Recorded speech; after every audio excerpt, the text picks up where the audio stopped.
There we go. Are people joining? Nope. Oh shit.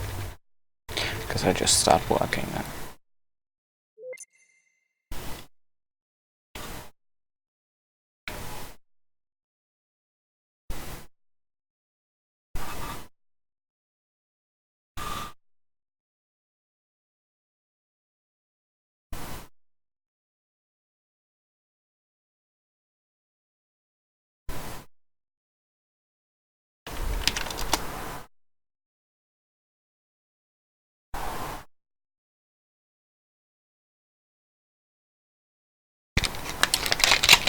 Okay, there we go. Let's go.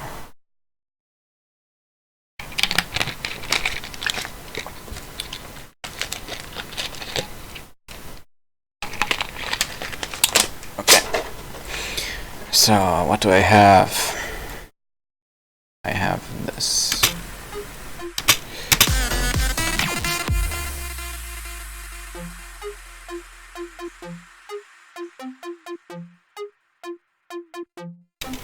Which is very basic.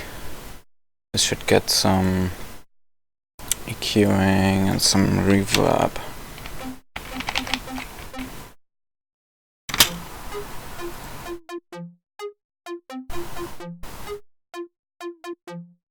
Valhalla room.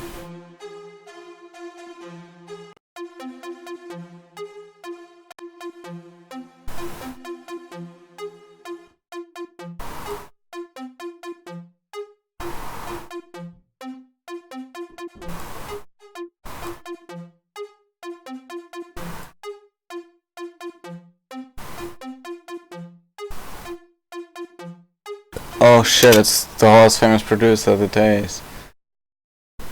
You like Fire Truck and Monster Truck? That's because it's truck month. It's always truck month, but yeah.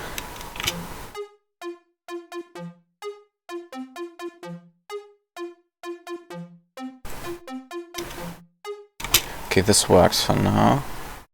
Then I have this lead right here.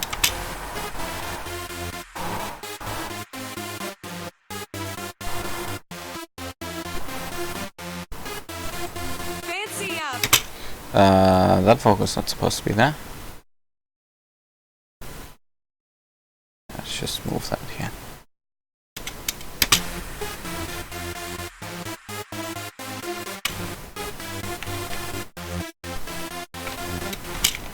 See, maybe I can also do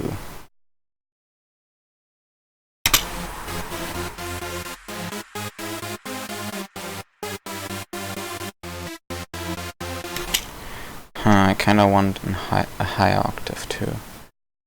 How do I do this without screwing the sound up too much? I could move these away for now. And then just have this here. Delete you, I guess.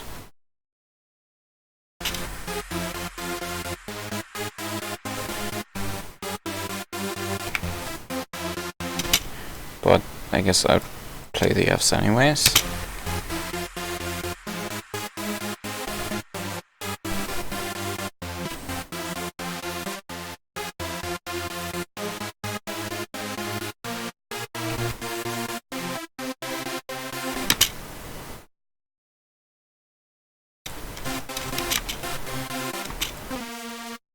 I placed the same note there. Yeah, it's kinda shitty, honestly. So I just leave it like that and just do the shitty stuff with the EQ. That's not the right thing. Do you not have a channel?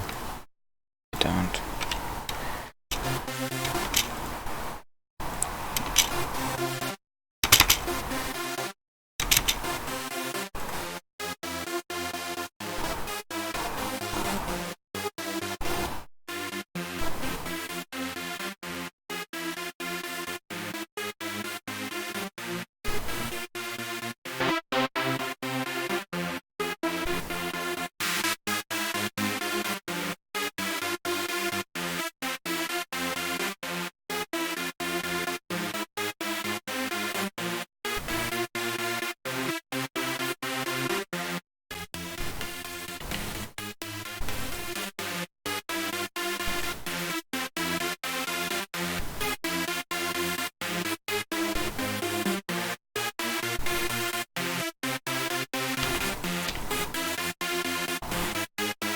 What if...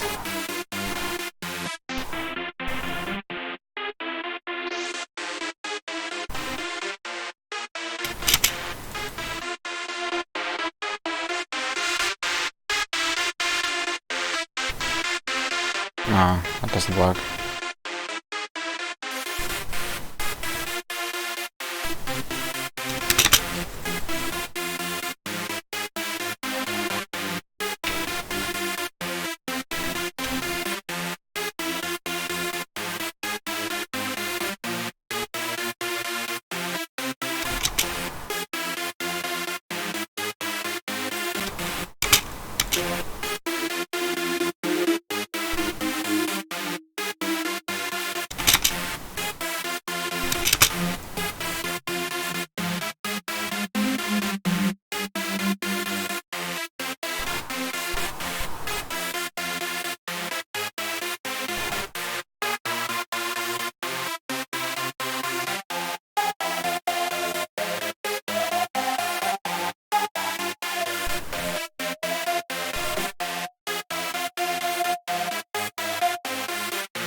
Ew, lag.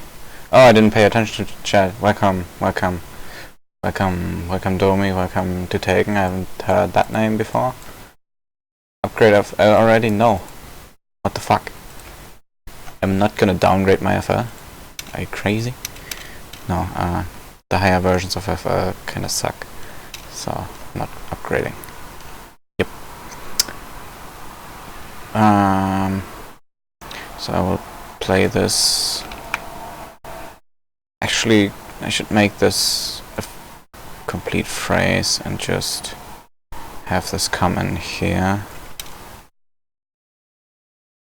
So I will. Hey Bunix. Hey Domi, I love you too. No homo.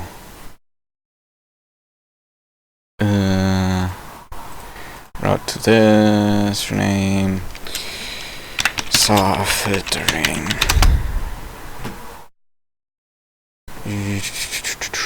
First I need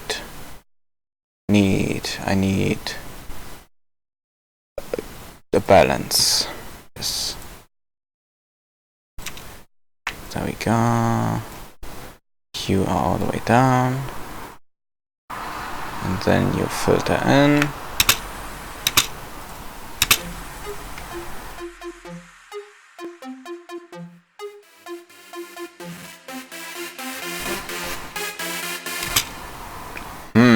I could actually do 2 of those. Wait, is there something? Yeah, okay. Cut this off. Wait. No. Yeah. No. Yeah.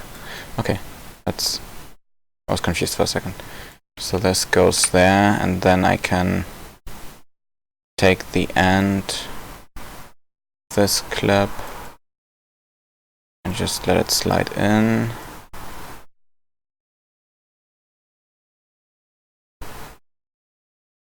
And then I need, is this?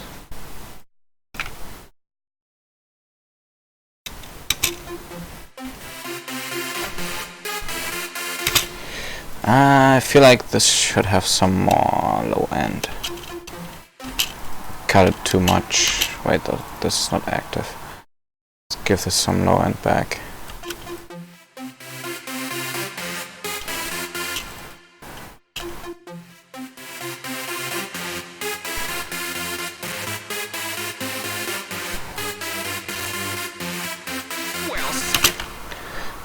This has to go.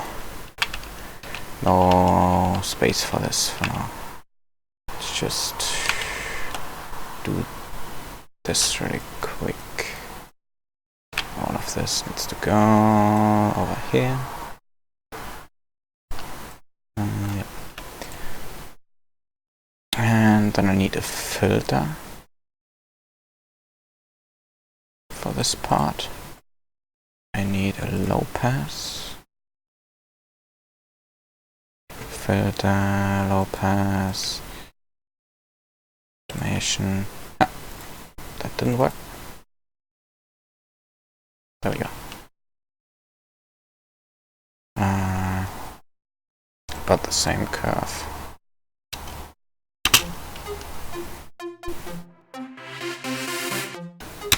Maybe that's a little too slow. Let's bring this in a little earlier.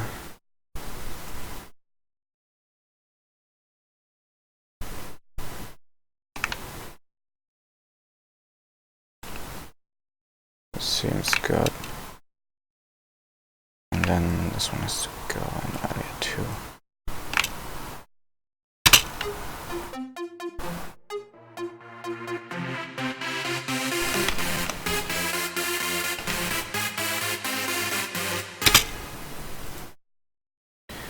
There should be some impacts here.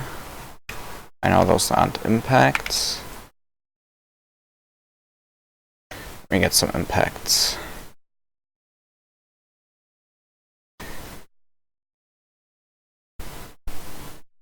I don't have a nice voice. Who are you even?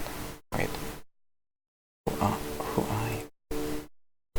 Go to channel. Who are you? Tell me who you are. 0 subscribers, no idea who you are. Joined June 26, 2019. Tell me who you are.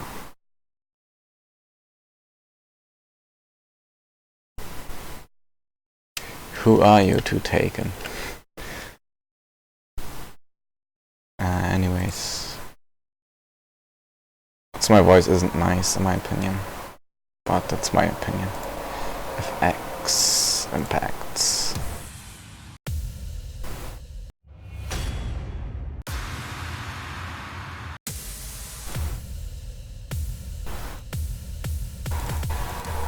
I don't like these.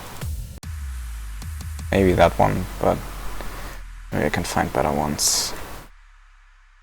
Are there no impacts here? Nope. Kashmir, Voice 3 FX. Impacts. Oh. Oh, those are better.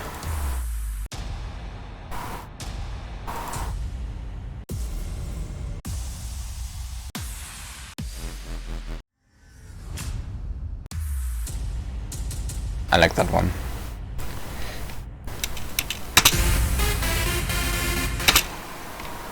Okay, let's do some drumming here.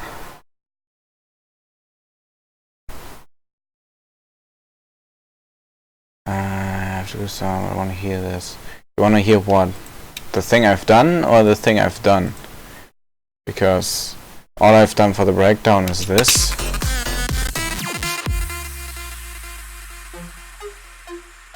Then a lot of nothing.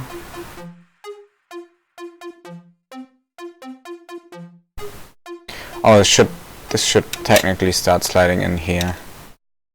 I'll do that later.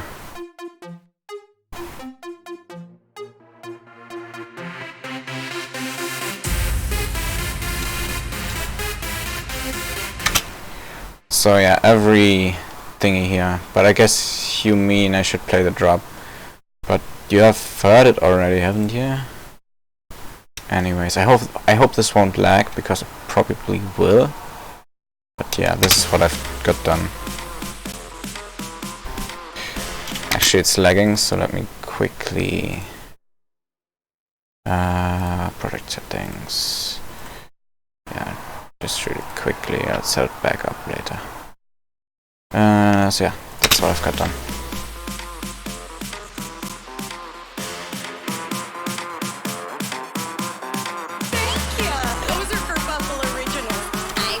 Wait, 1 second. Let me turn on the master. It's better with master.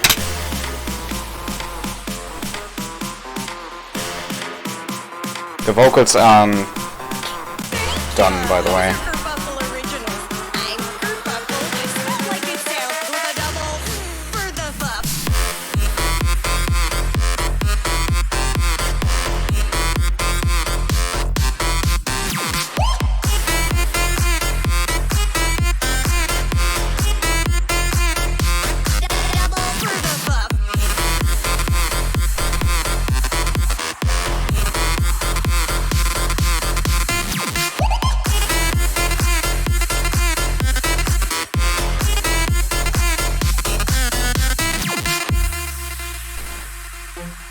So yeah, and then all this crap, and then I've got this done, and again the vocals aren't ready or done, but yeah, that's the second one.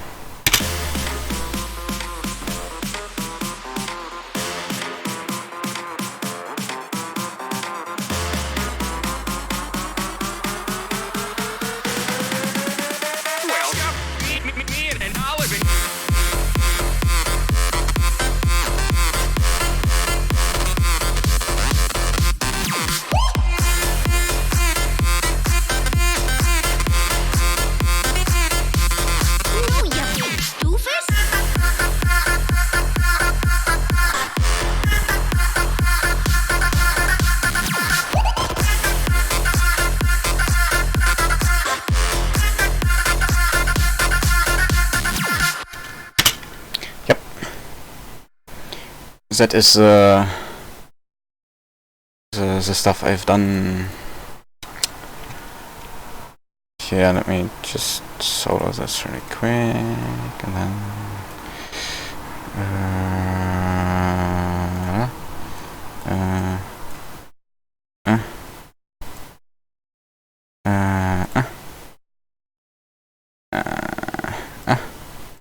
okay, that's the lead.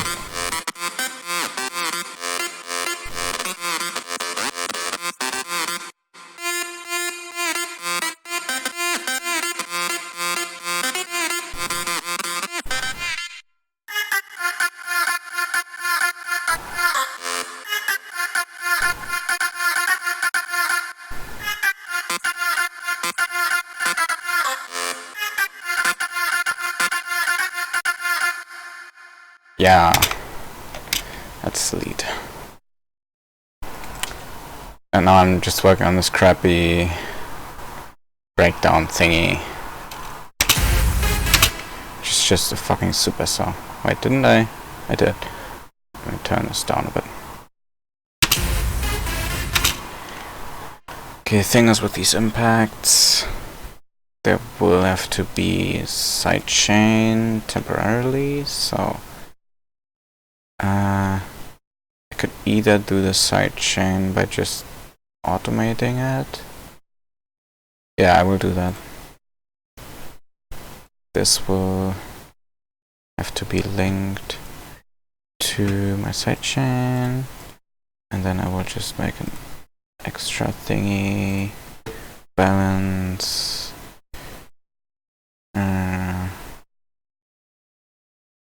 create automation.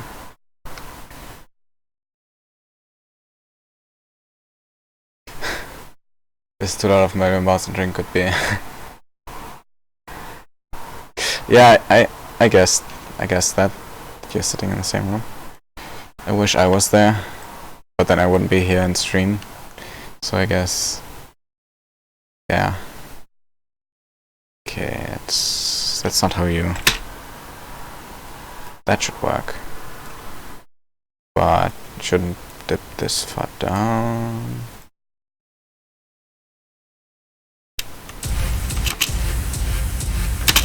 This impact, does this impact? Yeah, it should get sidechained just a little bit. The sidechain, I could put it on sidechain smaller, but that wouldn't work that well. And then I need a kick here.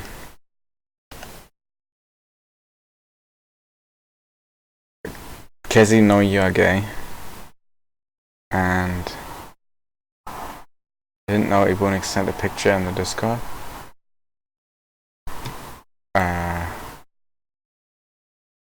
Oh, interesting.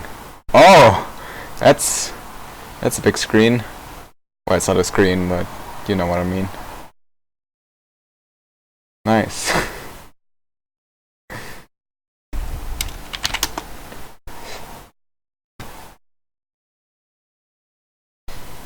And my friend just told me he's working on the videos for the fireworks, so because Ebonix said he wants to see them. Yep. Sidechain is there. Let's get a kick. Get me some kick in here. That's not kicky enough. It's not kinky enough. Wait, what?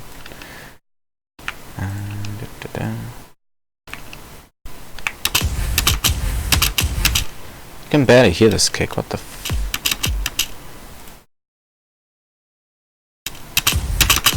I guess this impact is just a bit too loud. Yeah, that's better. And then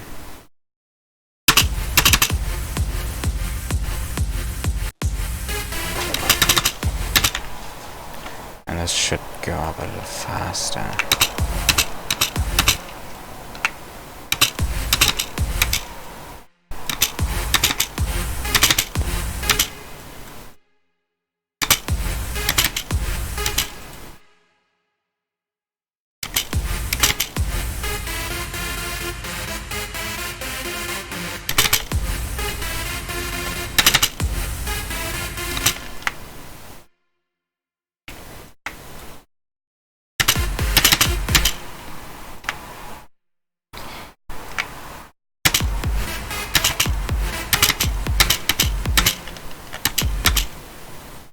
Maybe they are too hot.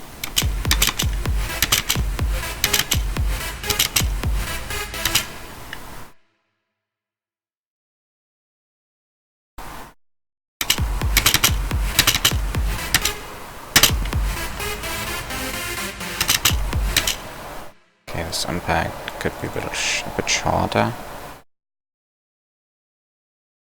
Yeah, maybe like that. Then make you unique and make you a bit shorter.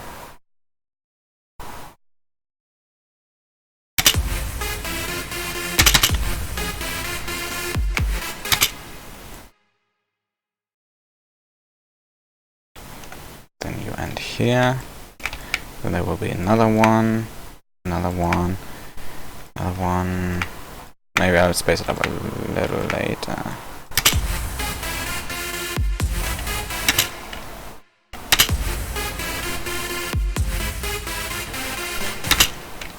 I don't like that. It's kinda weird.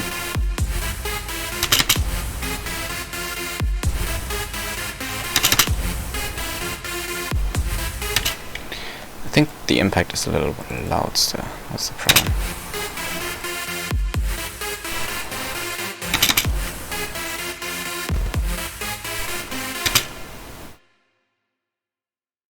Or maybe just one impact and one long exhaust is enough. I don't know. Just experimenting right now.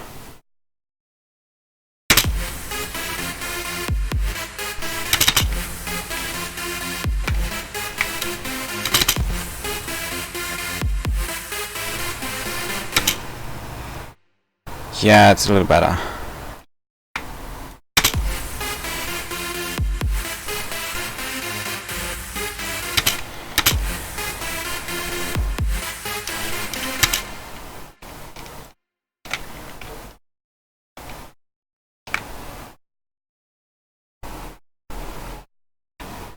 One kick, double kick, and then one kick. Maybe?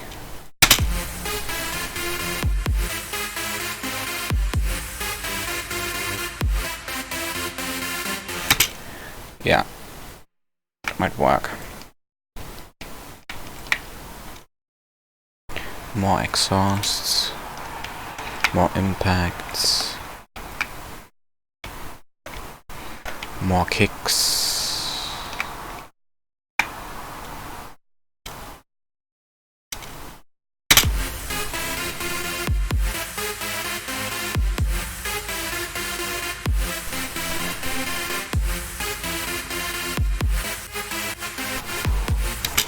Nope, you need to stay off.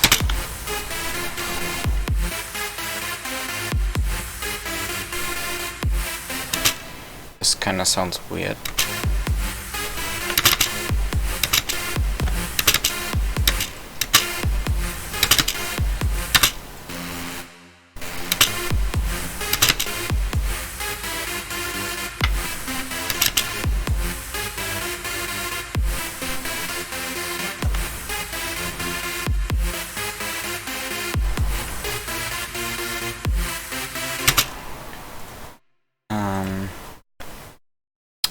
Then I would take my offbeat.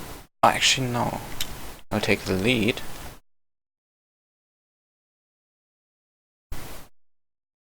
Yeah, okay, see ya. And have fun doing whatever you're doing. Oh, whoa.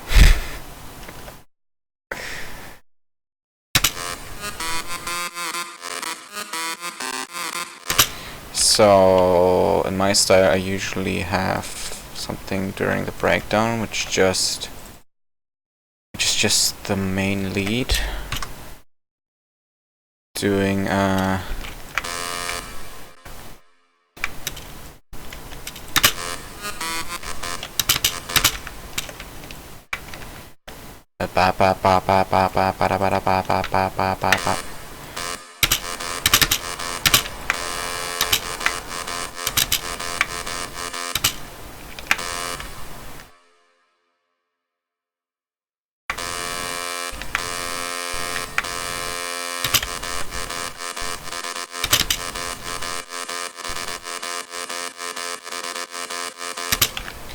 and then that will F, G sharp, F, G. Oh, I'm going back to F? Okay. Let me just copy out these notes. I can remember, because otherwise I won't remember.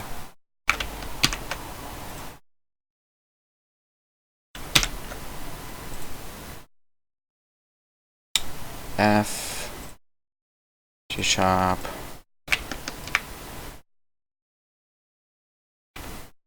then G, that one goes down, and then F again. And then the whole thing repeats, but instead of going down it goes up. That's G, A sharp, and C.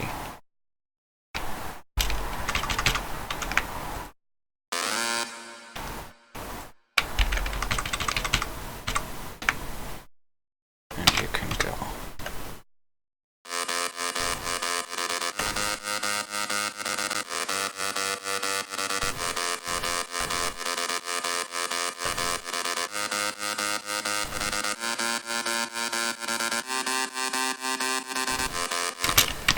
Or maybe one lower.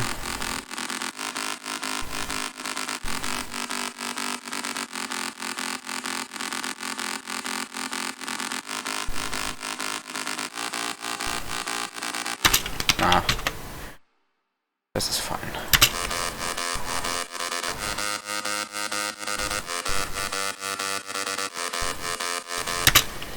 And then I will get some filters going here. Do I have a balance for that yet? No, I don't think so. Let me just do it like that for now.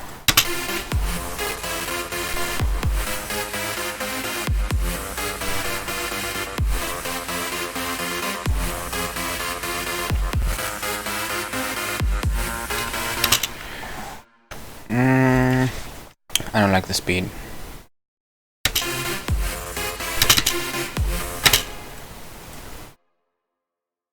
Yeah, these should swap places. Set there. And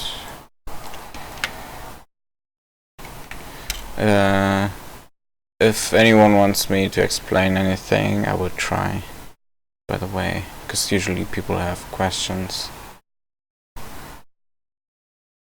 Hyperscale highlighting? No, that's kind of shitty, because when I play some stuff off key sometimes, because I sometimes do that in my melodies, just for like slide notes, for example, it fucks up my entire thingy, and that's why I usually don't use that. That's why I do the scale highlighting with these thingies. So that's how I just remember. That's why I don't use that. I sometimes use that when I start out and I just need to like find a scale to work in, but usually when I already decided on the scale, I just go and not use that, because again it fucks some stuff up sometimes. Yeah, so that's why I don't use that.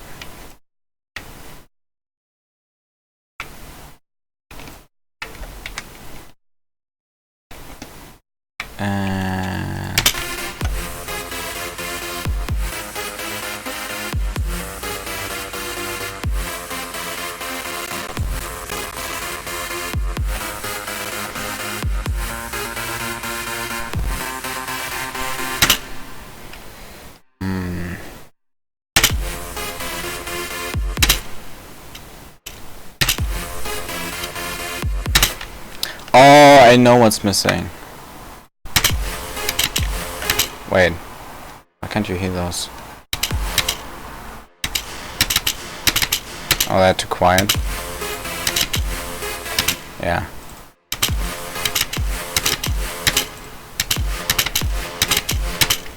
I'm sidechaining them too much, I think.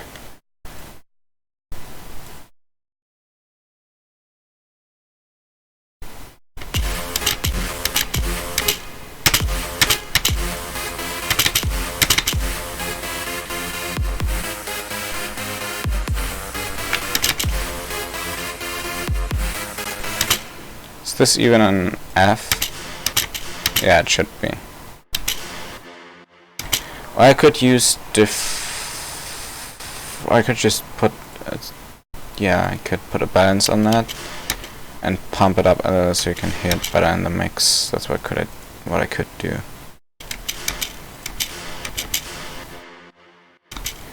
Yeah, let me just balance. Yep.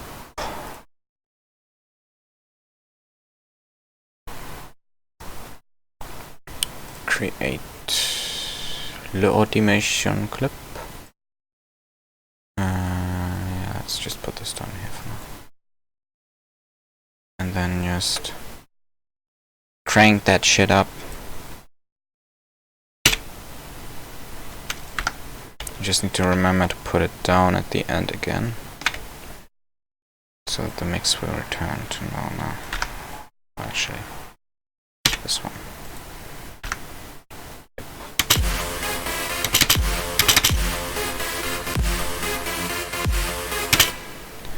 Okay, then I need the same step in G sharp and in G. I think I have one in G. Which one is this in? Why is it quiet? There we go. Are you G?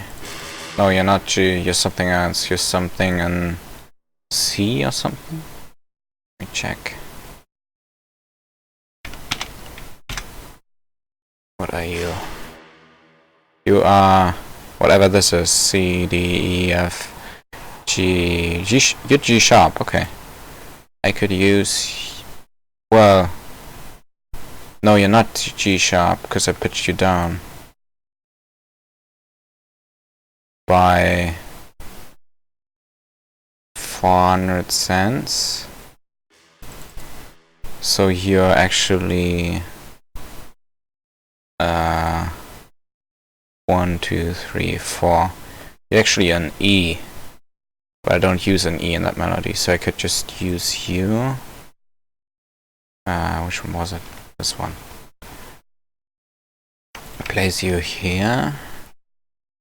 Then reset, make you unique, don't forget that. And then reset this. And now you should be a G sharp.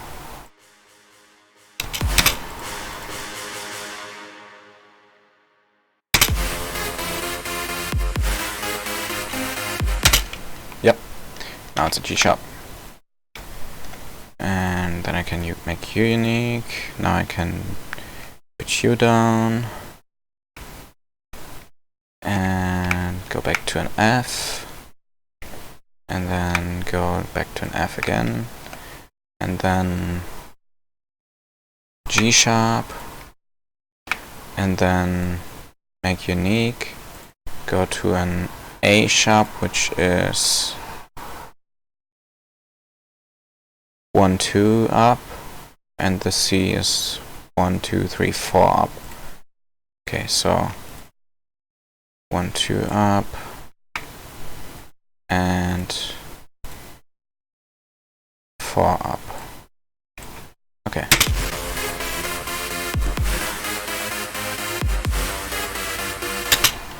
Oh wait, I'm going back to an F here.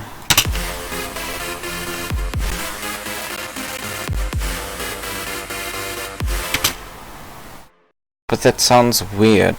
Maybe I will just go to a G here and just take the G here. And then I just deleted my G. Ah, fuck me. There we go.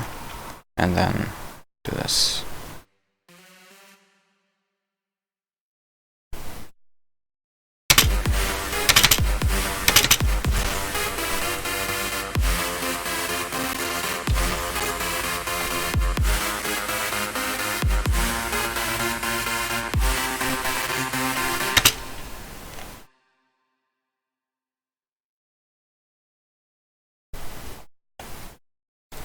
And then there could be something that's fun,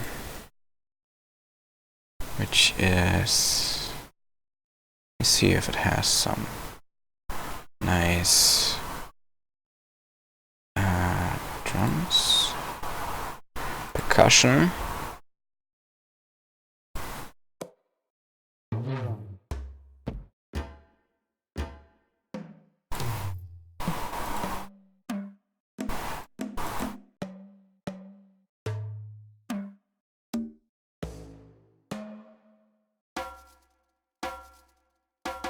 That could be used.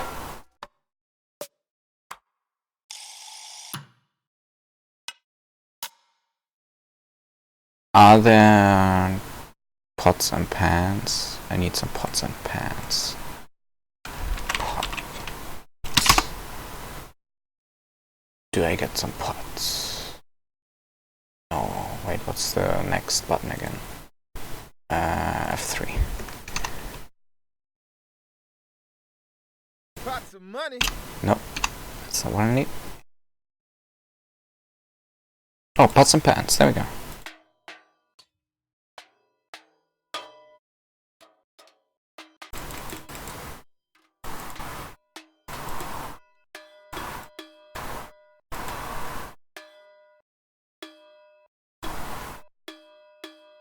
This one is interesting. A little bit of out. Actually, no.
Then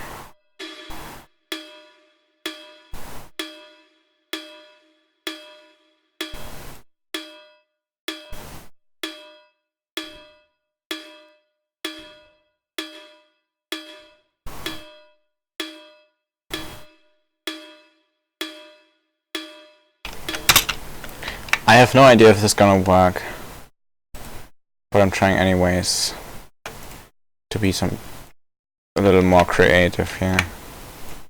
You can. That's better.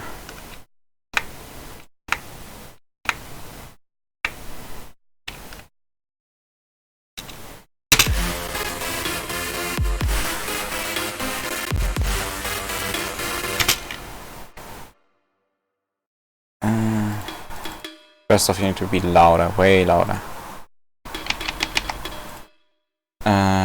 Then you need some trance.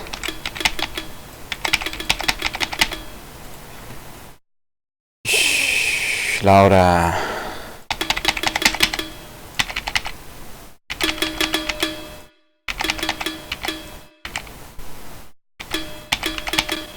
That's probably loud enough.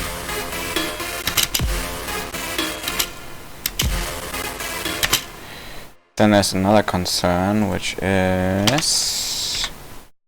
Should I put this in new tone?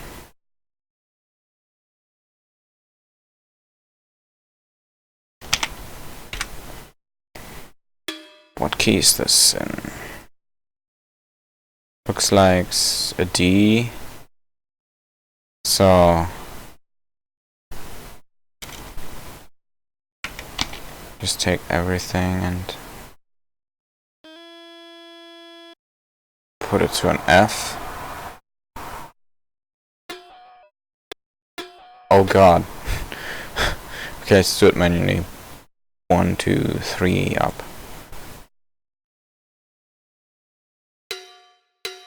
That's better.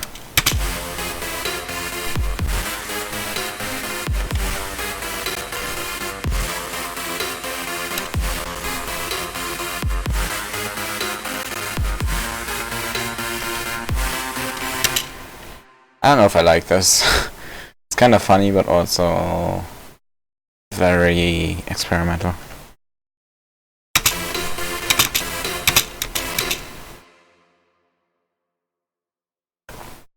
I'll just leave it for now.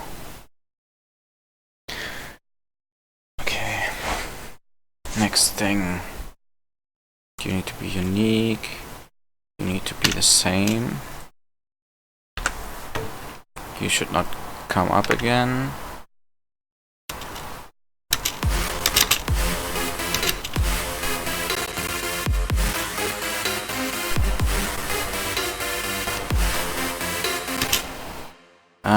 Maybe only every second one.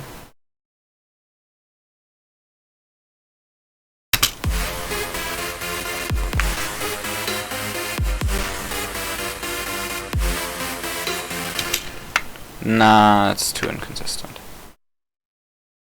Let's put those back. I could just put a regular snare there, honestly. But I'm not regular. I'm special. Oh. Yeah. Okay, I still haven't done the transition from this to this. So... first off, you need to filter in way quicker.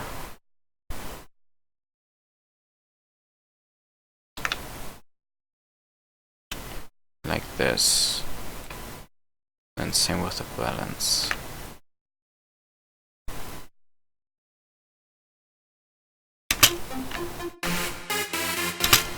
Wait, what? Why does the filter not work?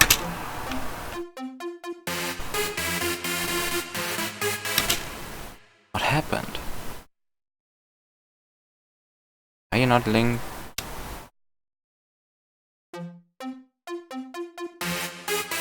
Oh, I see what happened. I routed the wrong thing to the sidechain.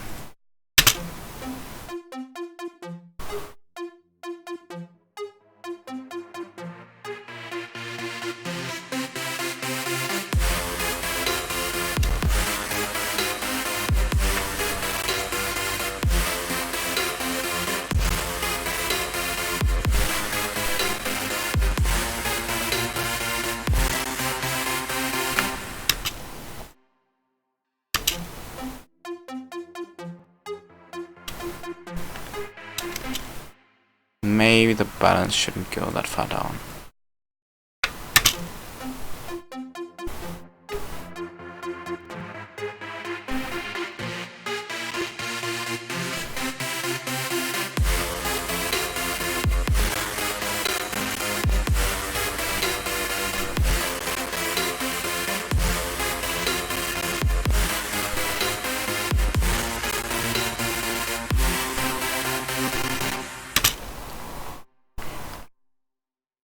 Maybe then we'll have a small build up, and then it goes back to the normal halftime, not halftime, normal time, with some offbeat bass, I guess, which I will still have to pitch because these are on the same note, and these are not. Kinda running out of motivation right now, so I need to keep going because I need to finish this. I need to finish this quick. But yeah, the motivation is going away. Send motivation, please.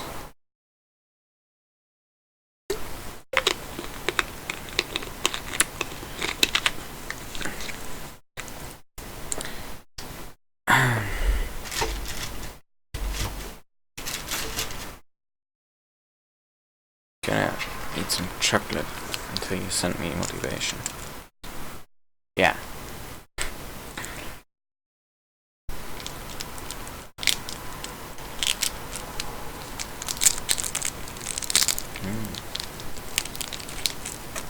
It's molten like shit because it's pretty hot in here.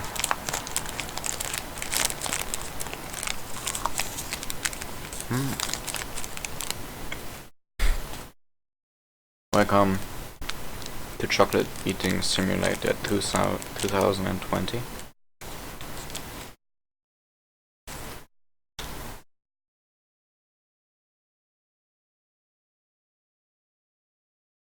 Yeah. Come on guys, send motivation, tell me what to do. Help me.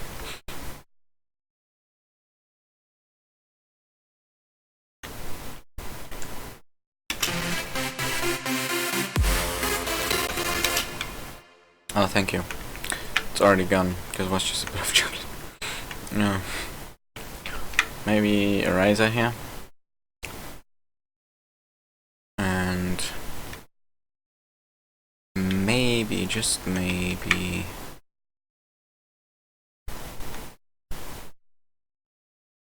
this thing.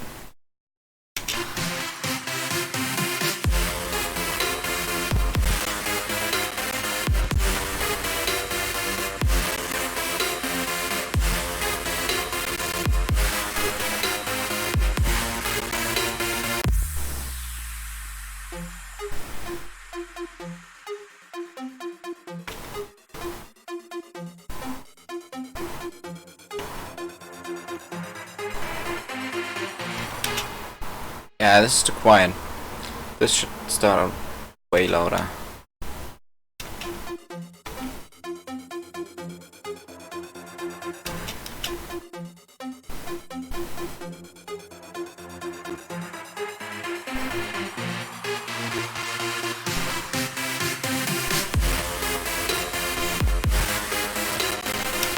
Okay, I don't like the pot snare.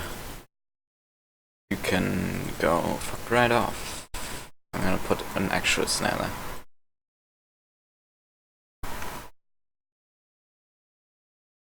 Or a cowbell.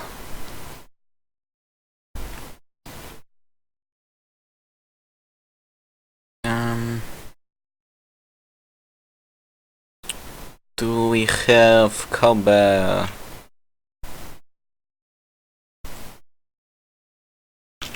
Cowbell.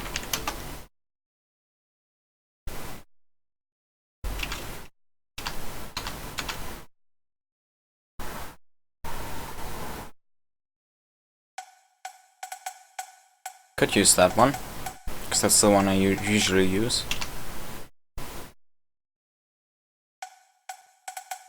always the same in these packs. What the fuck? It's kind of weird.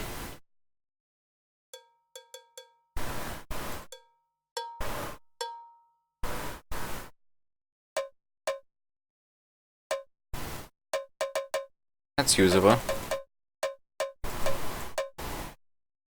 Put this there for now.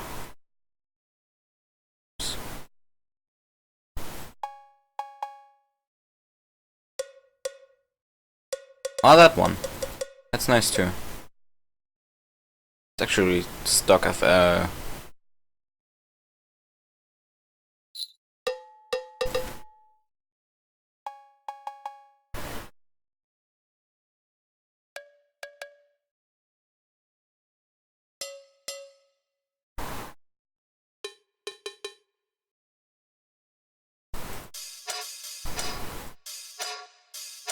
that's interesting.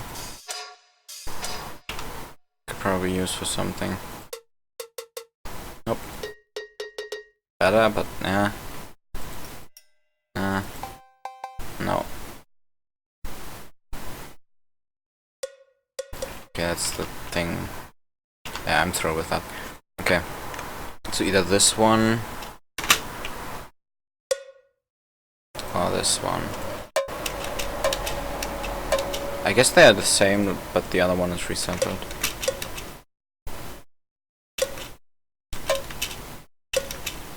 Maybe not. I'll use this one for now. And I'll put that one here. Yeah, you can go.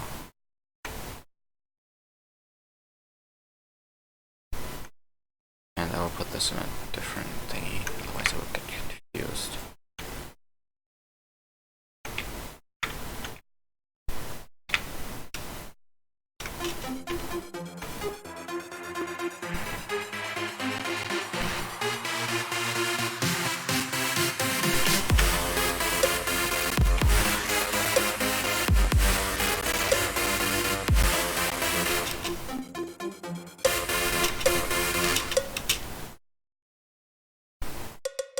What key is this in?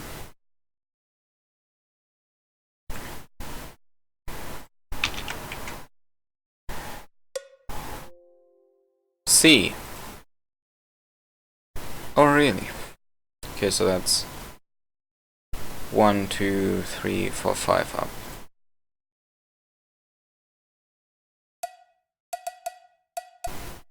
Or it's 1, 2, 3, 4, 5, 6, 7 down. But 2.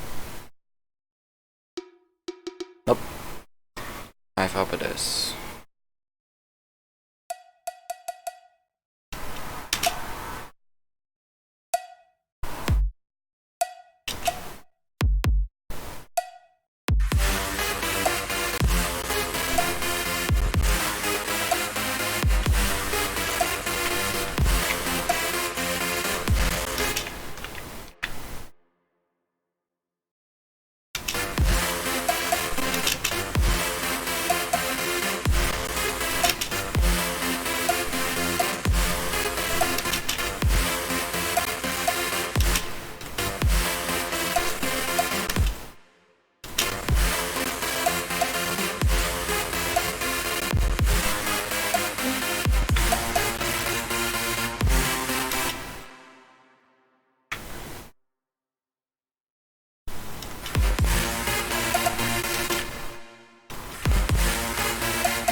What I could do is just cut these right here and here. Well, that one was a fail. Cut these. No, don't zoom. Wait, why won't it cut? That's odd. Well, I guess whatever.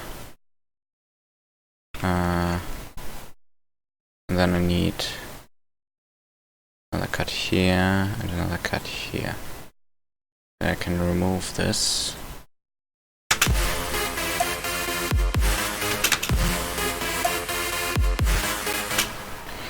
And that way get some more tension in there, and so that like I know what I'm doing, but I don't. Yeah, I need to cut these manually. Let's do that really quick. Chip, chip, chip, chip. Wait, was that correct? Yeah, it was. Actually, that one might not need one, but because it's not a double kick. Whatever. I do it anyways.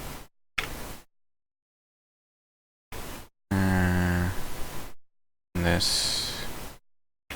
That was weird. Should be. Whatever. Doesn't work for some reason.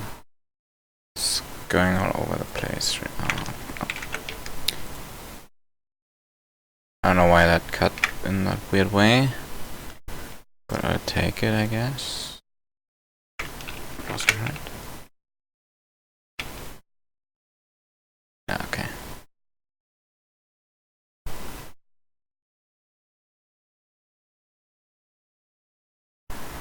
Ah, because these end there. Okay, I guess that makes sense. They're kind of weird though.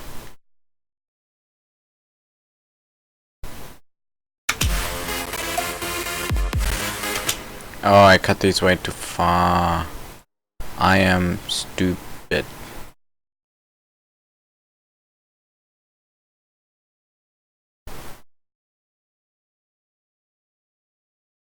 Yeah, I cut all of. Oh, fuck.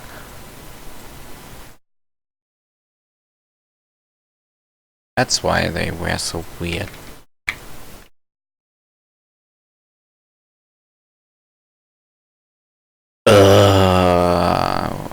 Actually, I don't need them to overlap here technically, so I could do this. Yeah. Yeah, these don't need overlaps. So top ones need the overlap, I think.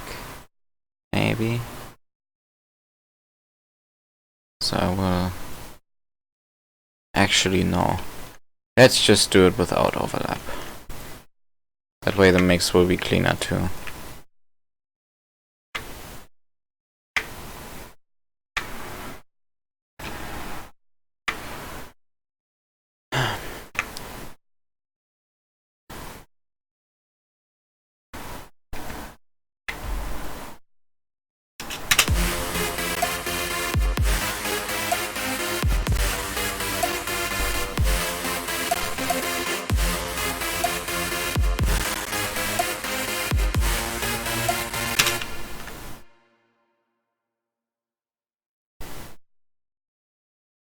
Then cut these.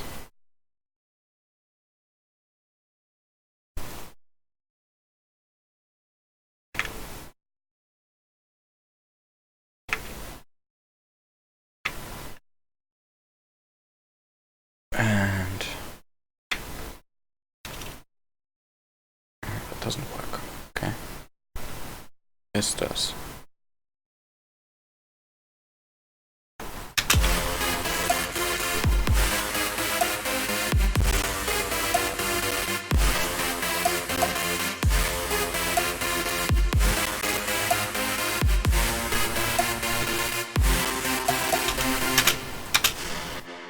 You don't even hear the fucking brass stabs.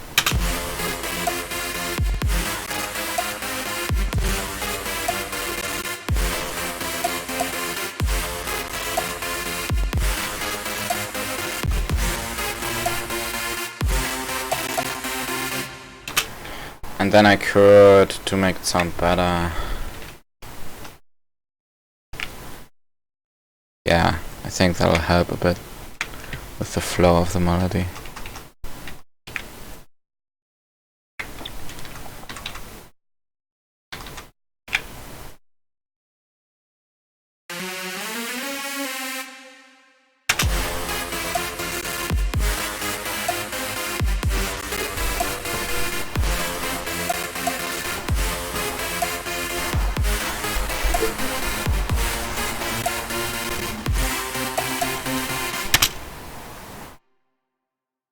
And then there will be a big reverb, and then the lead, or well, the source will come back in with the reverb, like a rhythm drop that just fades in, and then there will be the normal beat restored with offbeat bass and everything. So I could... Oops, I did not mean to do that. Okay, there we go. So...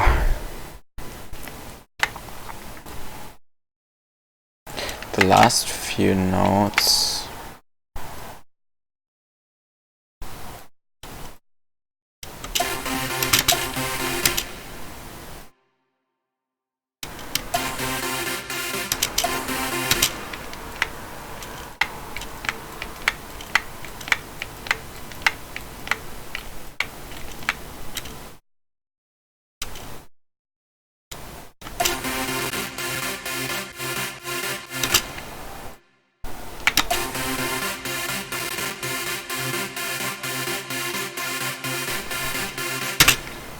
and then maybe some pitching.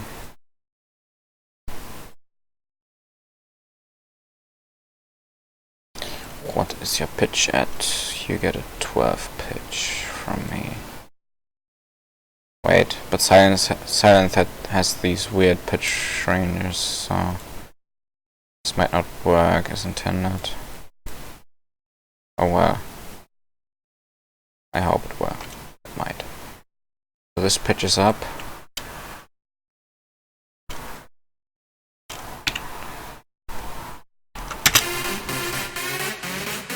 Oops.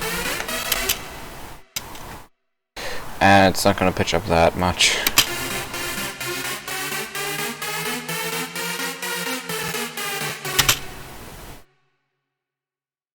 And it's not gonna pitch down. Yeah, that's the problem.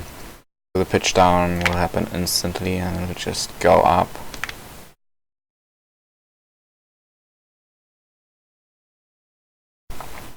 Then there will be another break thingy, and this is happening for 4, and 4 is bad, so let's make it, I mean 3, and yeah, it should be 4, so it's just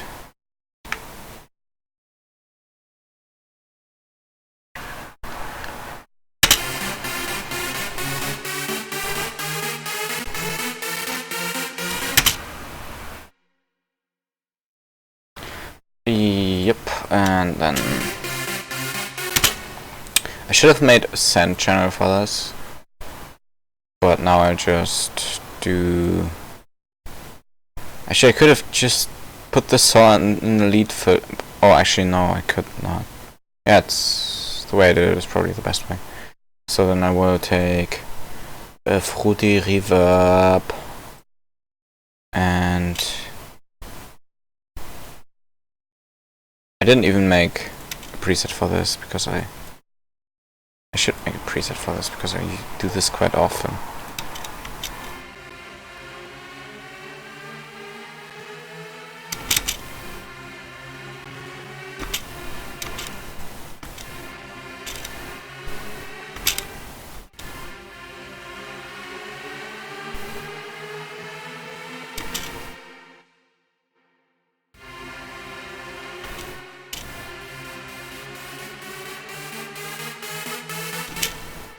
Actually, maybe the wet is better to use there.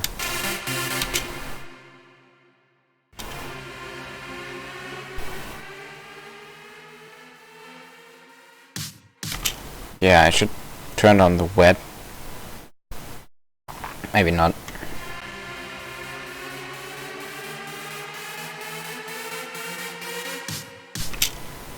Yeah, I just do it with the thingy.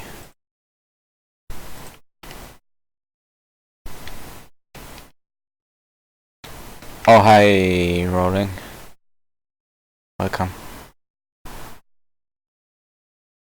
I'm just making noises, as always. Don't mind me.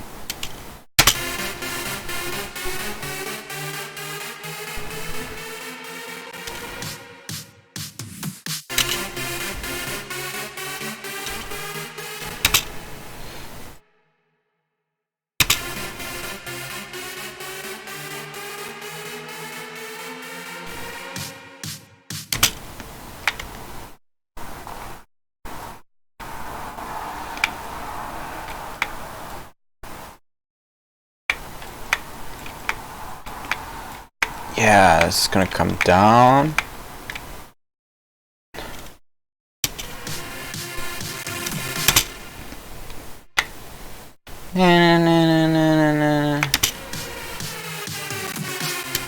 Yeah.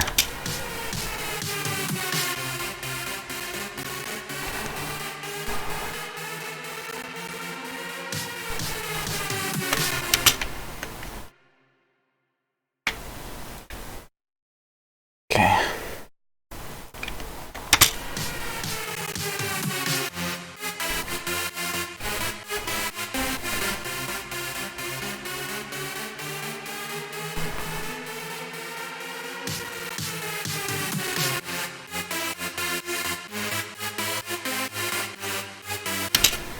And then snares, of course.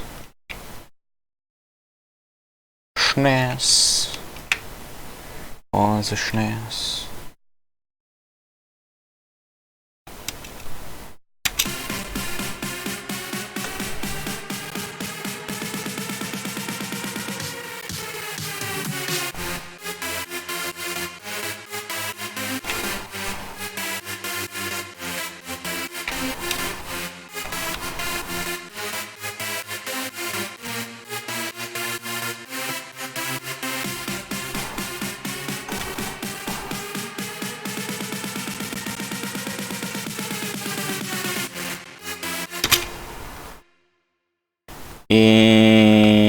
This one.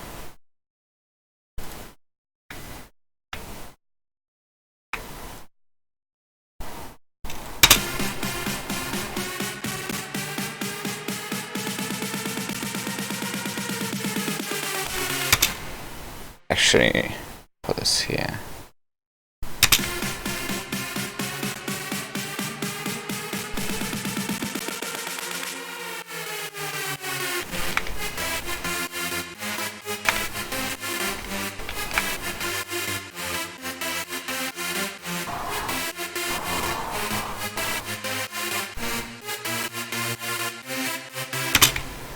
And exhaust, maybe. The sidechain should kick in way earlier, like there. Actually, it's not kicking in, but yeah, it should be on when the beat hits. That's what I mean. Then there could be more of these. Maybe all of these. Maybe just half of these. I have to test that. And there will be this. Then this will be here. And the sweep will be here.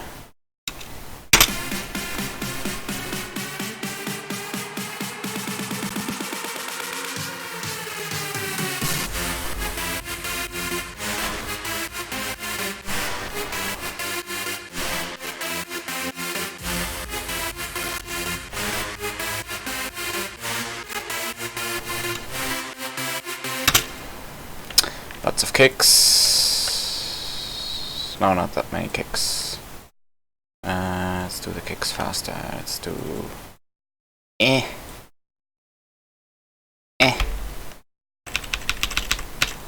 we go. Eat.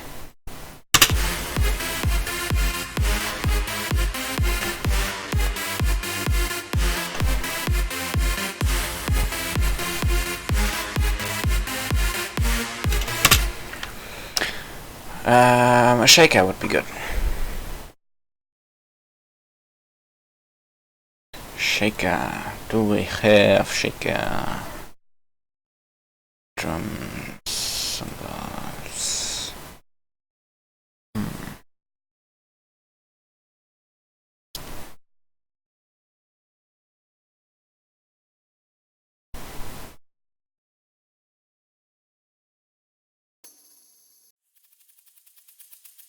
That's a shaker, but that's not the shaker I want.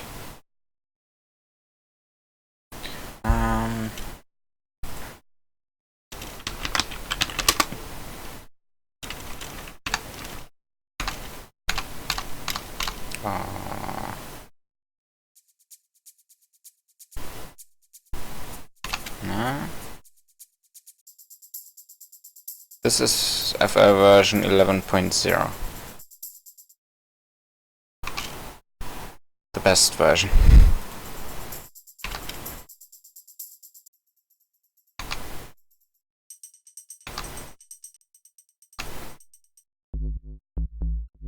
That's a bass. Pretty sexy bass, actually.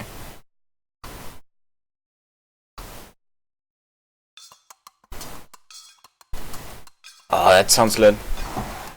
Just a little bit too fast, actually.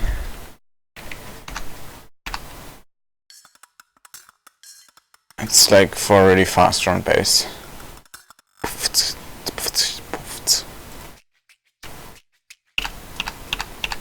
see, do I have some other shakers here?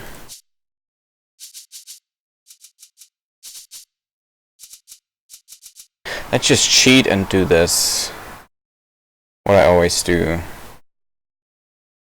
Oops.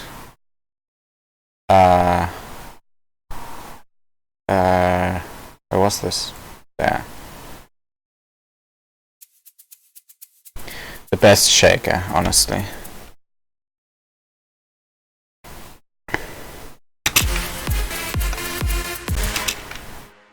Why is this? Oh, because this was slightly shifted. Yeah.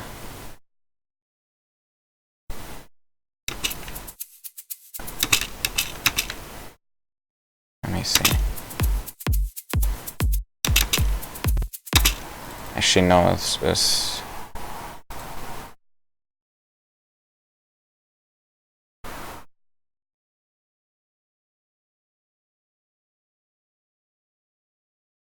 Yeah, everyone disagrees with 11.0 being the best. And I understand why they disagree. Wait, now the shaker is going way too fast. Yeah, that's not right.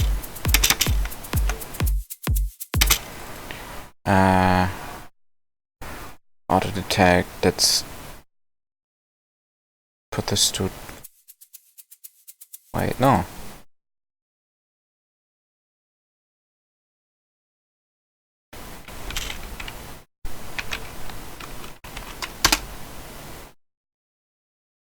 Wait, but that doesn't... What did I do to the other shaker to make it work? Maybe I think I just did this.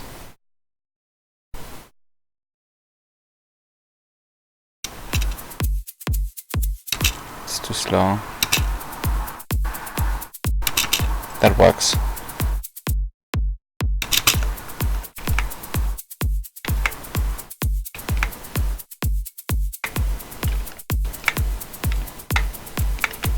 And I will put this on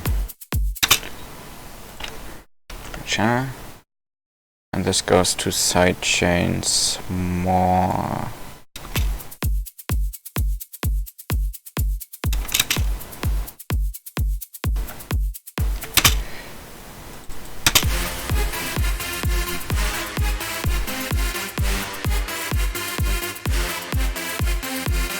Oops.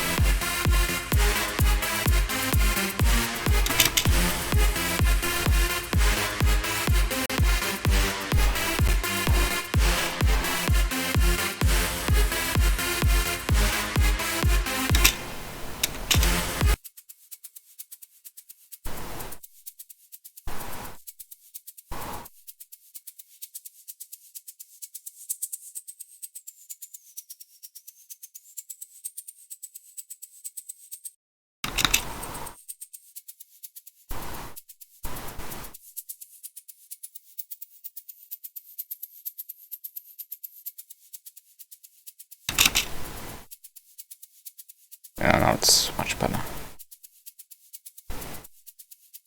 Maybe just to get a bit of saturation in here.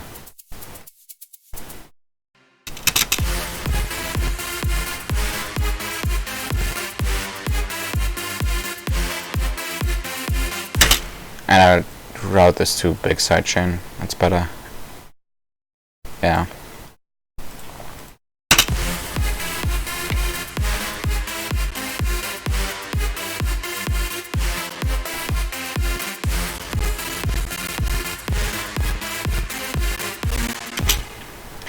And this will also need some more layers, which maybe play some chords.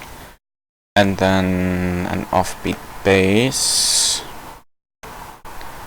Will I use this one though? Will I use this one? Yeah. But I have to pitch it. I hope that works. That'll work fine.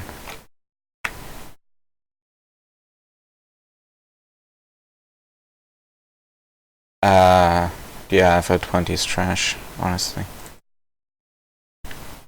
In my opinion. I tried it and I didn't like it. The UI was weird and the sound was different for some reason. Even though I used the same driver. Which is the FL ASIO driver.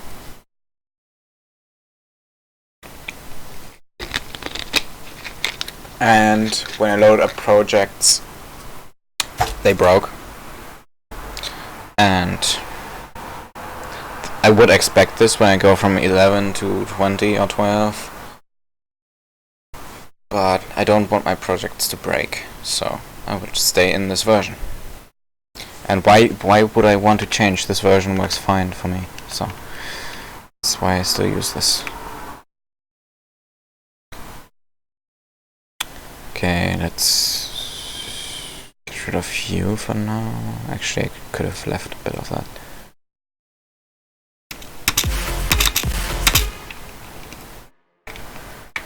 One, two, three, four, and then it goes to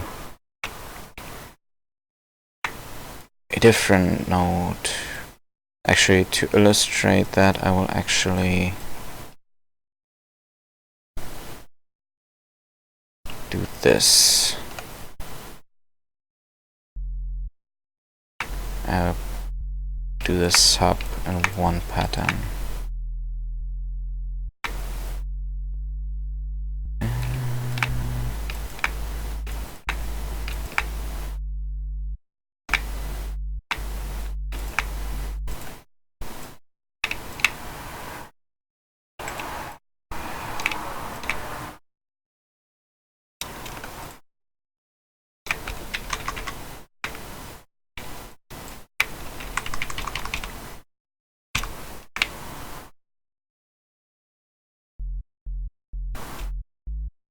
Yeah, they have made CPU improvements, and FL11 also has no 64-bit version, which is probably my biggest problem.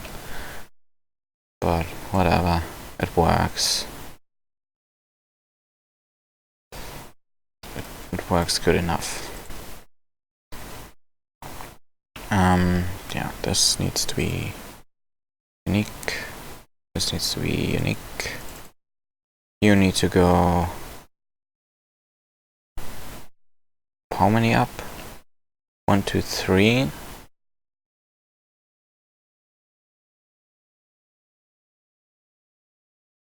It's 1, so 2. And you need to go 2 up 2. Wait, this one. Oh. So this needs to go to 100.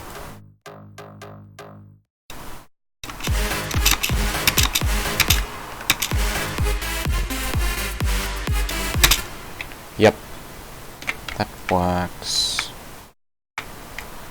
And then you need to go unique again.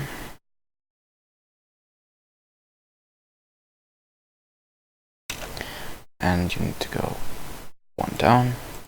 You need to also go one down.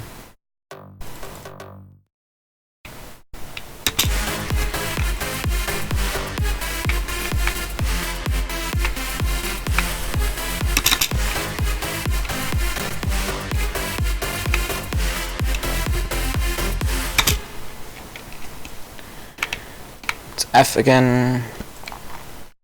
It's G sharp again.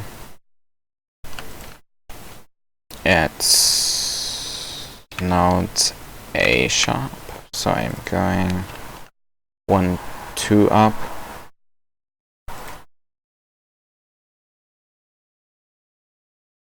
Unique. 1, 2. 1, 2. Fuck. I didn't make that one unique.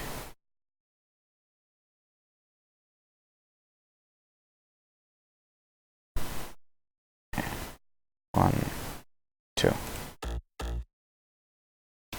So that's an A sharp now.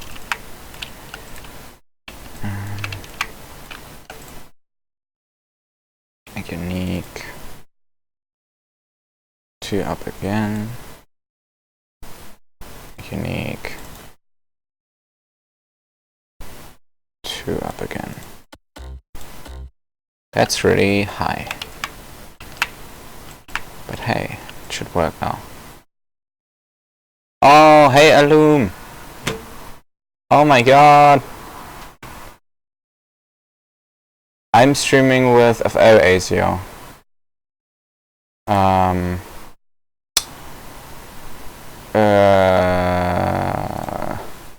FL Studio ASIO. I took that from FL Studio 20 and just put it on here. Because it works pretty well.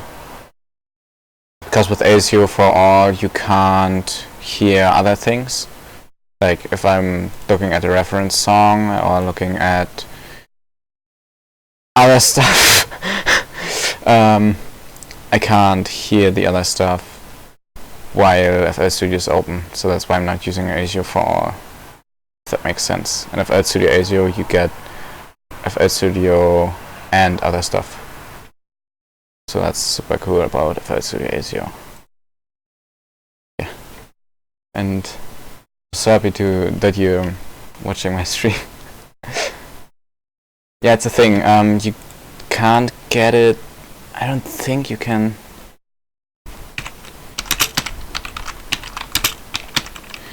I can't type. I still can't type.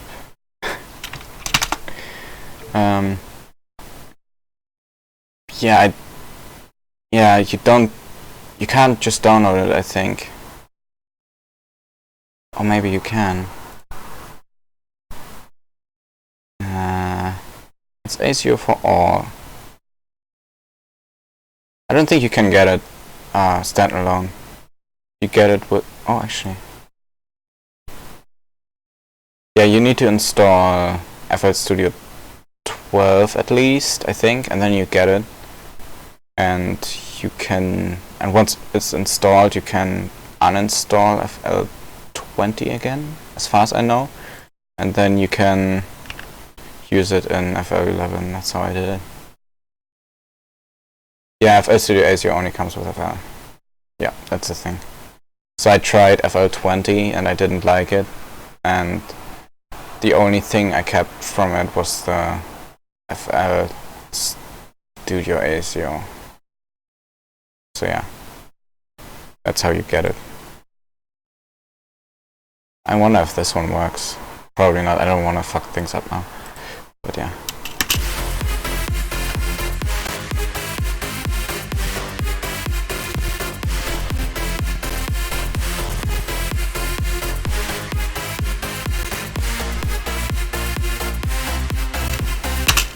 Okay, that works.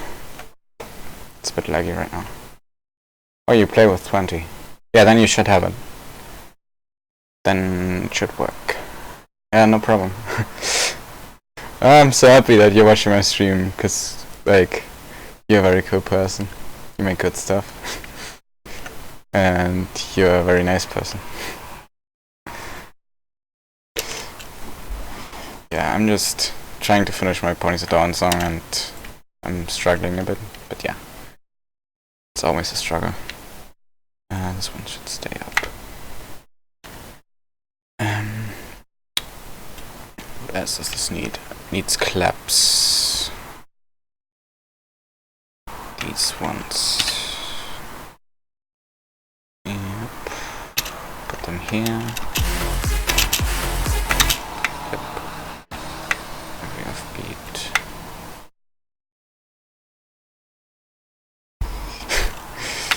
What, please?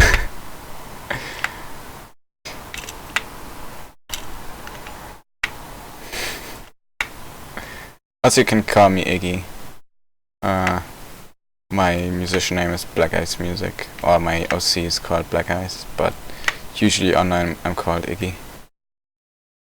You find this oddly interesting. What do you find oddly interesting?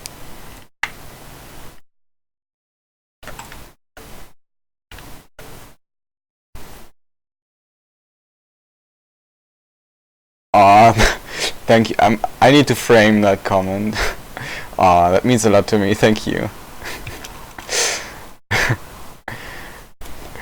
That's so nice of you.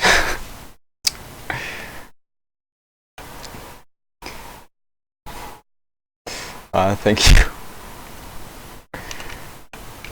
So if you want a sneak peek, I hope it's not lagging now, but here's a small sneak peek of the second drop, which I'm really proud of.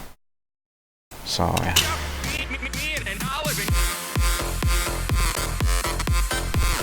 Yeah, it's lagging.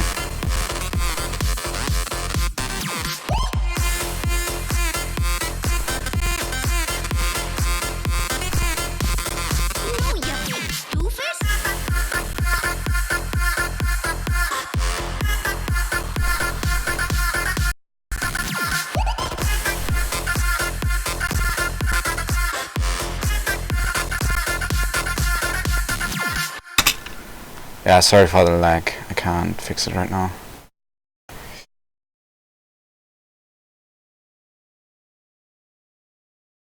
What's oh, the stream? Thank you. Yeah, I hope I will get this finished for Ponies at Dawn. And if I don't get it finished for Ponies at Dawn, well, I could just release it. But that would be kinda because if I just release it, then not a lot of people are gonna hear it, because more people are gonna hear it if I release it with a compilation album. So I'm probably gonna wait for A State of Sugar or the next Ponies at Dawn if I don't finish it for this one. But I will try very hard to finish it for this one. Yeah, I answer questions. Usually I've seen not a lot of people, but some people come in here and like they ask me for tips with music production, and I tell them some tips, at least the ones I know. I don't know a lot, but yeah, I tell them how I do stuff, and yeah, if people have questions, I always like to answer them. Yeah.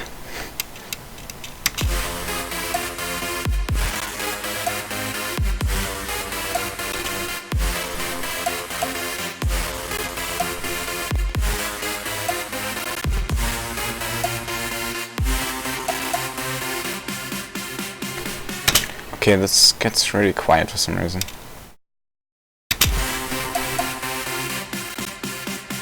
Why does this get so quiet? That's weird. Oh, because the reverb kicks in immediately. Ah, I see. Because the reverb doesn't have dry. So I can just do this.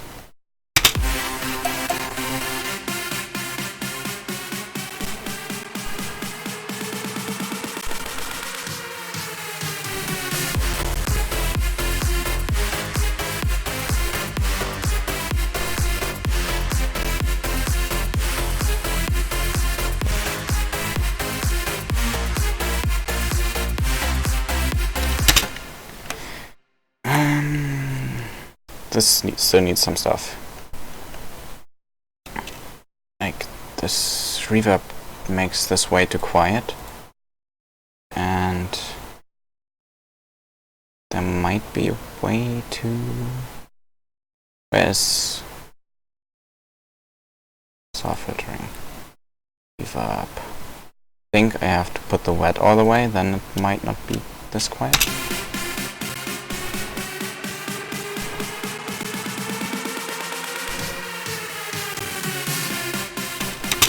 Still kinda quiet.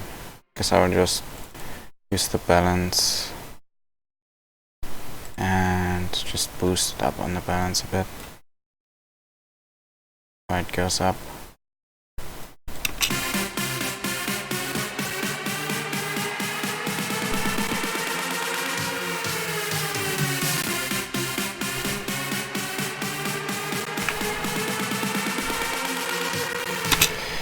And this drop here, this drop in pitch, could also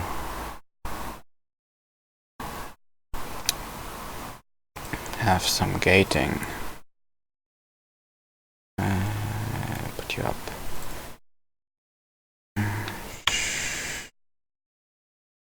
There, put you there. And would be a good, maybe a triplet.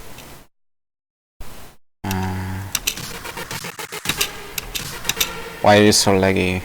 I don't like doing this, but I think I have to. Macros. Switch smart disable. And it's still laggy.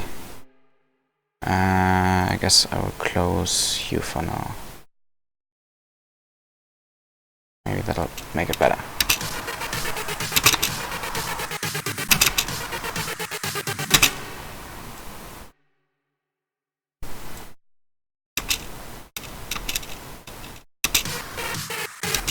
Okay, that's too slow.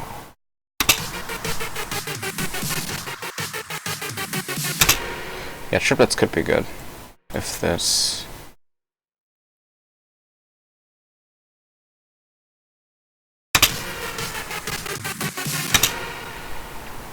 And then maybe not a gate, but actually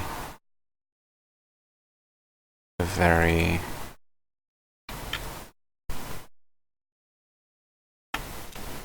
steep sine wave.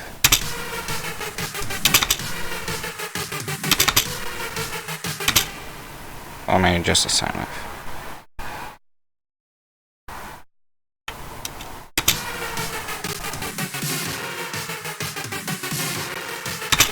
Oh, I see what's the problem. The sine wave doesn't go back. So I have to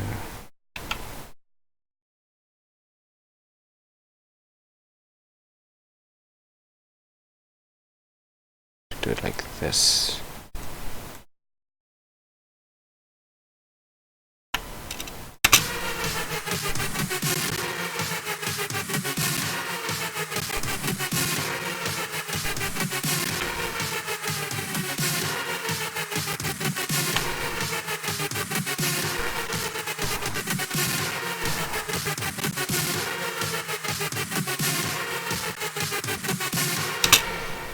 I don't know, this might work.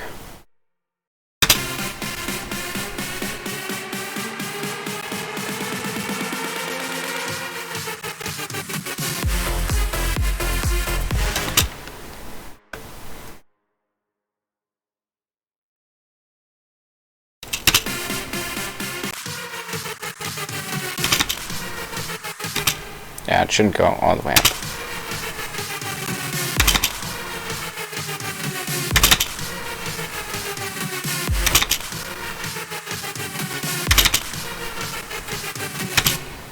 Maybe the problem is also that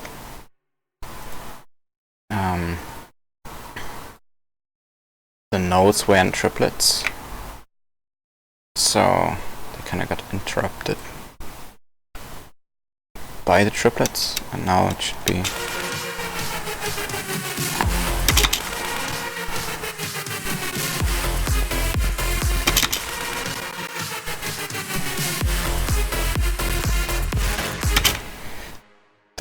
The connection to this is still a bit weird.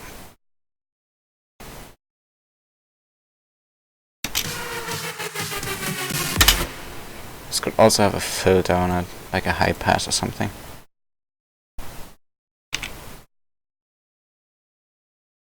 Filter, high pass.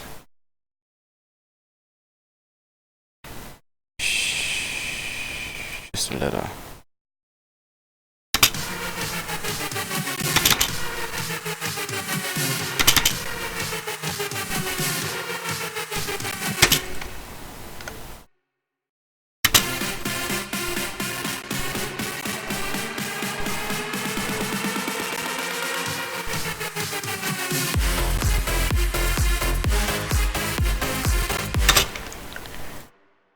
Or this, wait, this one could be, I mean an F note. Maybe that sounds better.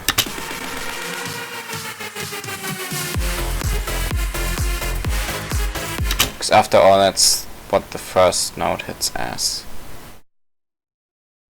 I could even... Nah, that doesn't sound good.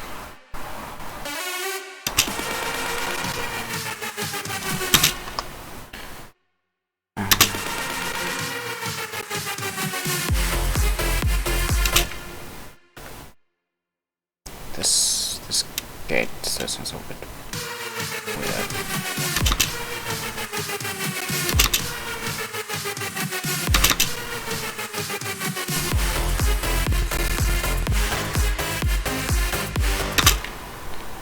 It's probably because there's no real upgrade in the synth, so it all sounds the same. I need a second layer here, I think. Or I could do the cheaty way and just... Oh god.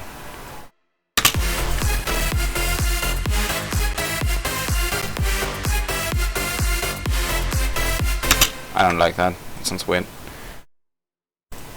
I could bring this synth back in.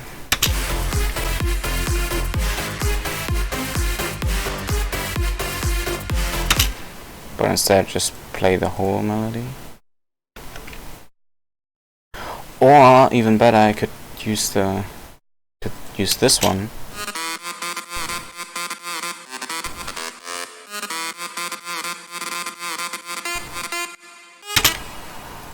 How cool would that be? But that would be a lot of work.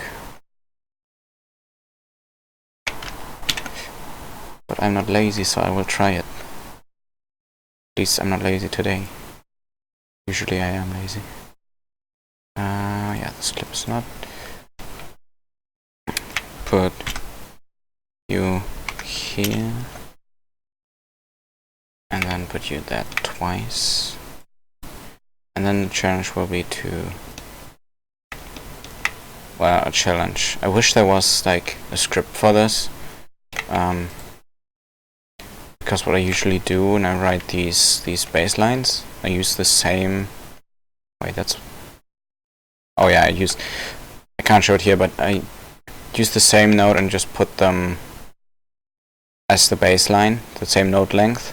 So what I basically have to do is get all the notes and get all the notes together in the same key. Let's actually put this up. So that way I can just play them in different octaves. So I have basically the beat of the note.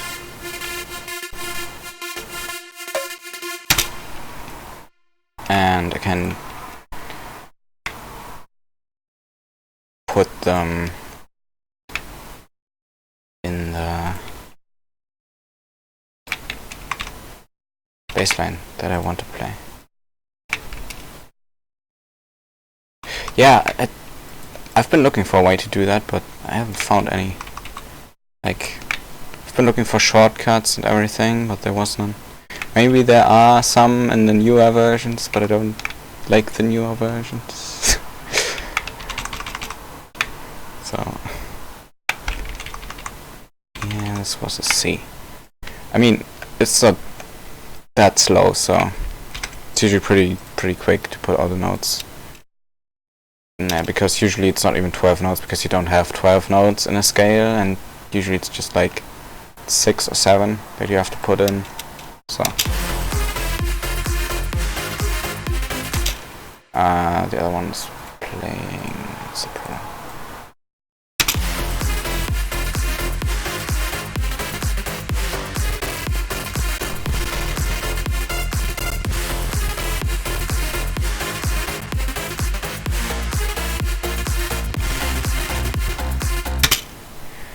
I don't know if that fits. I just need a different layer, but I don't know which kind of layer. Maybe some plucky sound that I don't know.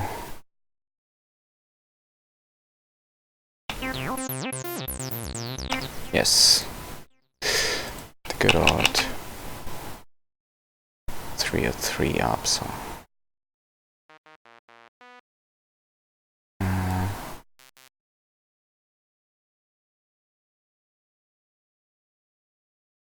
Oh, that's actually true. I could do that. I've never really done that. Okay, no. That's an interesting sound. What if I put the cutoff up?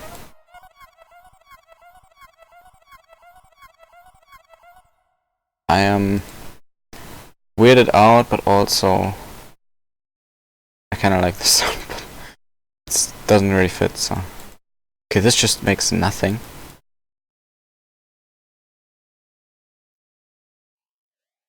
I think I broke it.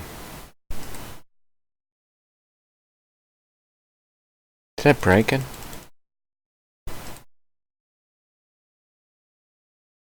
I think I did.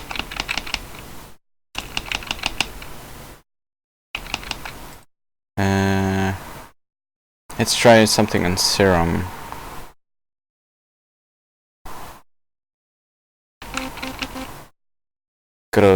Actually, no, this should update my Serum so the skin gets loaded all the time. But yeah, I made a Serum skin. Yay. Oops, fuck. Yeah, you need to have it scaled to 110% because I haven't finished it yet and all the small skins aren't done. Can I randomize you? Can.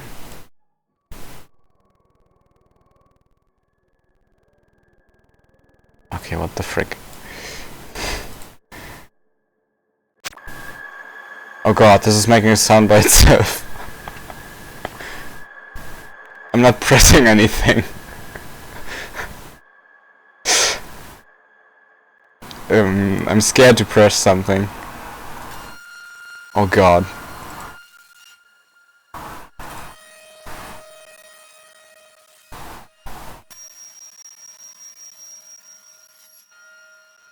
I like this weird echo out.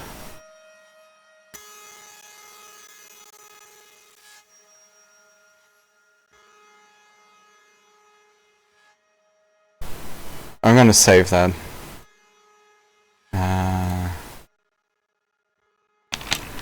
Weird. There's so many sounds that are called weird. Echo thingy randomized. Oh god. Ow.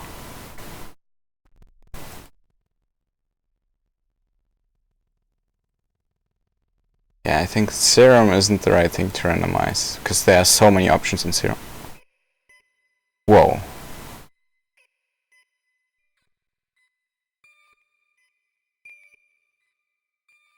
That's... wait. Oh, it didn't even do these. But holy, what? It randomized the whole matrix.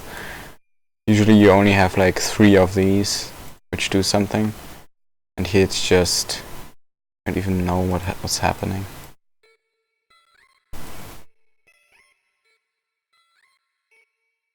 If this would play on play, like when as soon as I press it, then this would be kinda cool.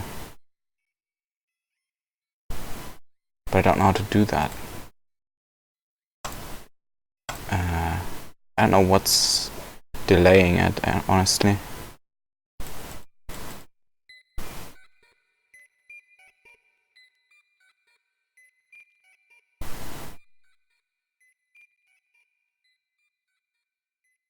Yeah, I'm not gonna say. No.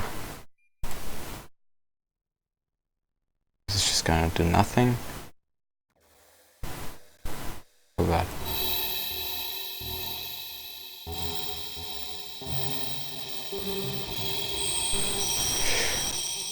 Yeah, this is a bit too random for me. I will just try to do a sound on my own. Just manually offset melody. Yeah, that's a thing I could do, but that's cheaty. Way too cheaty.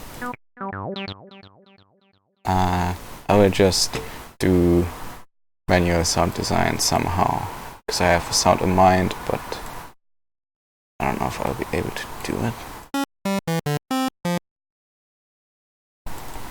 Put you up a bit, detune you a bit, detune you a bit, phase you a bit.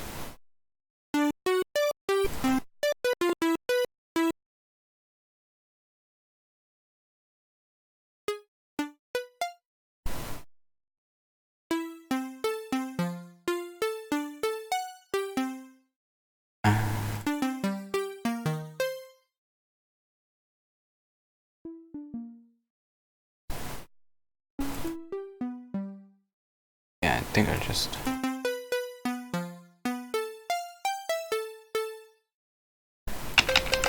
If I... No, not piano. Actually, that's maybe a good idea. Push that away. I can... Copy this.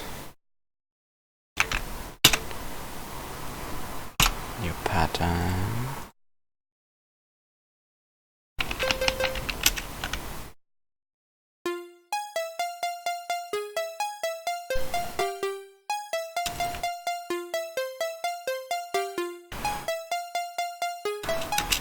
Why does it work here and not here?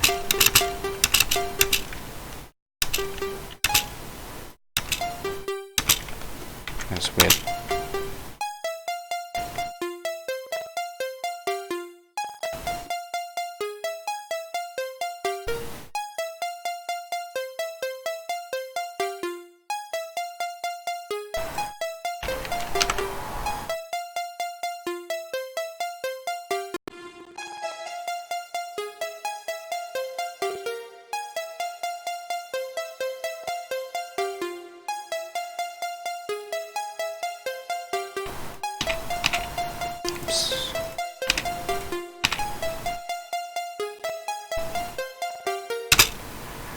Turn you off for now.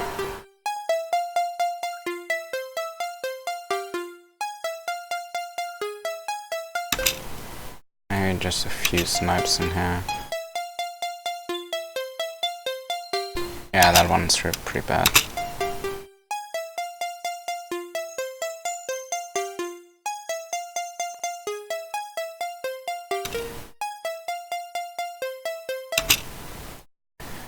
Okay. Maybe a bit of OTT. A bit. Not that much.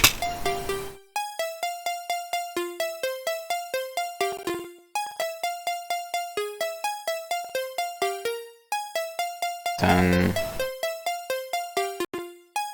some transpire and just take all the transients out.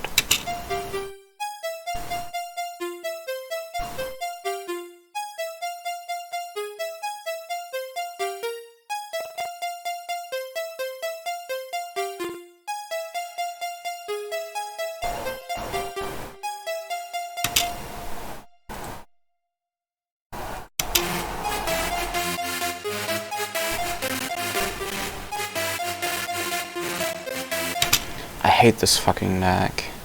It's so annoying.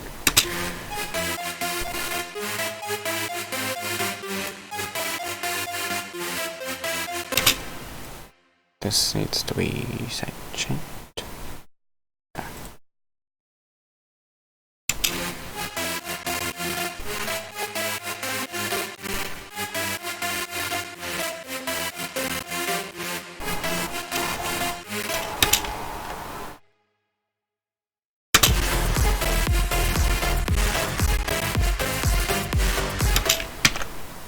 I don't know where this lag is coming from. That was a pony, but close this, close everything I can close. I can't close this because then I want to see cheat chat. Close all of this. I can't close more of that. RAM leak? What's RAM leak? I know what RAM leak is.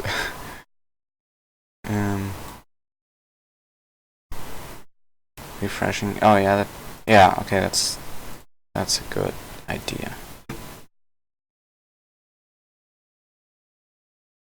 Yeah, it's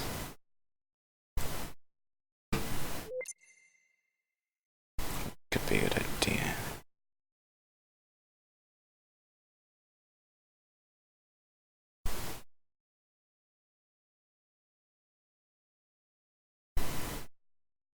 Yeah, badly coded VSTs, and I think I have one VST that's not 32-bit. And running a 32-bit VST in a 32-bit program is ugh. And Apple doesn't like that. Well, the PC doesn't like that. Okay, let's see if that's better. Nope.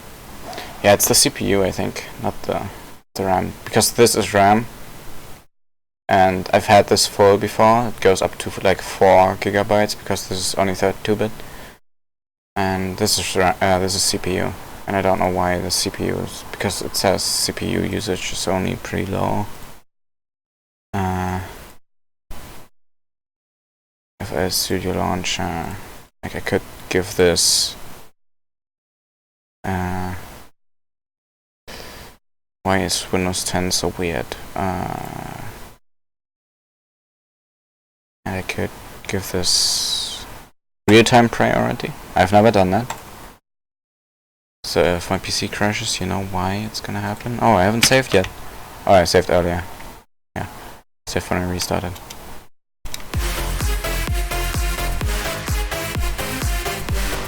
That's running pretty well, actually.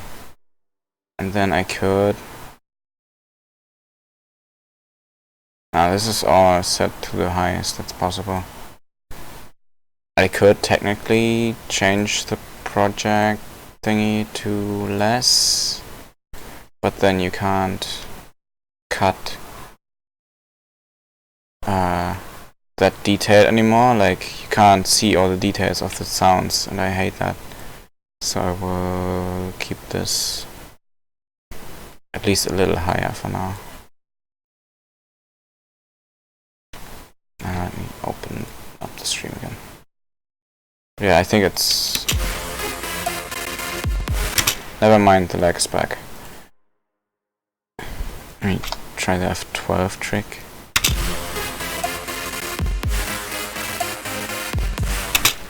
Maybe it just doesn't like streaming right now. Maybe there are some plugins that I could disable. Like, what are the plugins that I use here? It's OTT. OTT should be 32-bit, right? 32-bit. Valhalla Room. 32-bit. Transpire. I've never checked that, but it should be 32-bit. Yeah, sample-wise, I guess. But still, the thing is, the CPU is up even if I don't play it, or even if I solo a track. It's still lagging. That's the weird thing.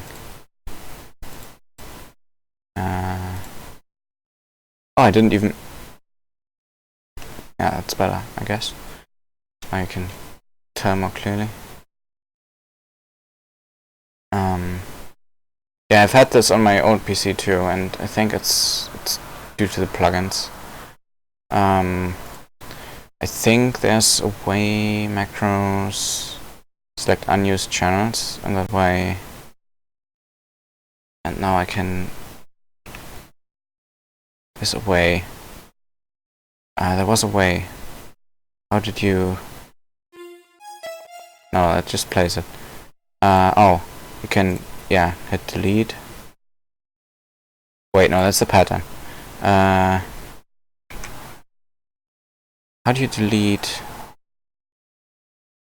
You can delete one channel, but there was a way to delete multiple channels. Close Chrome and Steam. Yeah, if I close Chrome, then I won't be able to see the stream. So I won't be able to... Oh yeah, Steam, that could be a thing. Steam. Actually, let me just close it the normal way. Yeah. It's still not... I think it's just because my CPU isn't... My CPU should be pretty beefy, it should be able to handle this many tasks.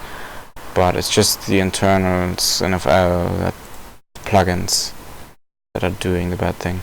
So I'm trying to get rid of some plugins now, and this select unused channels, and then you can... There's a way to... Oh! Alt plus delete. So I can now delete all the unused stuff. And that way that cleaned up some stuff. And then you can also tools, macros, purge unused audio clips. And that usually only frees some RAM. But I think it also helped with the CPU a bit. Then you can always switch SWAT disable.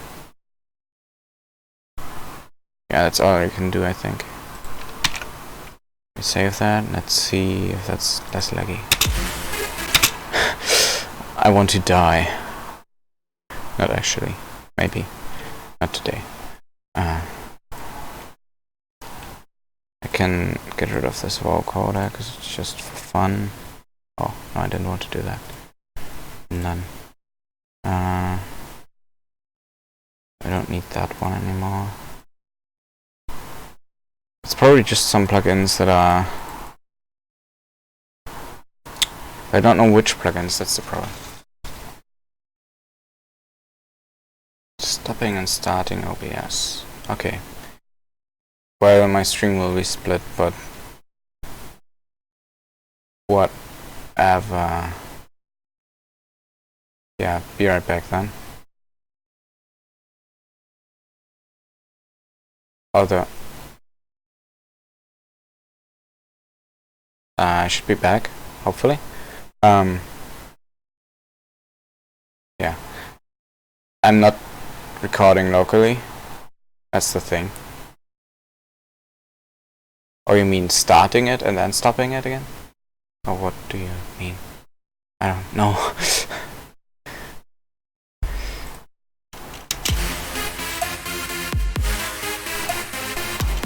Wait, that helped though.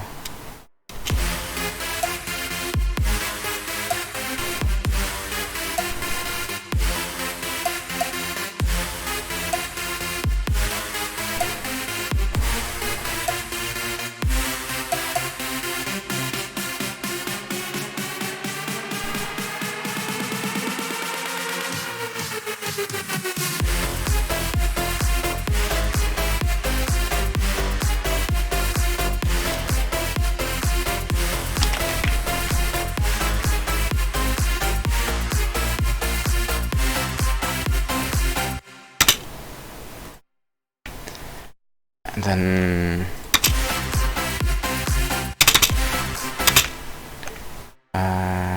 my thingy, my other thingy.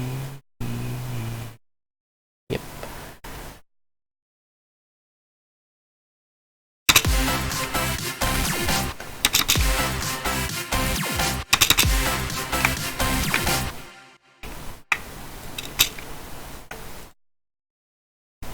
some reason this one does a thing and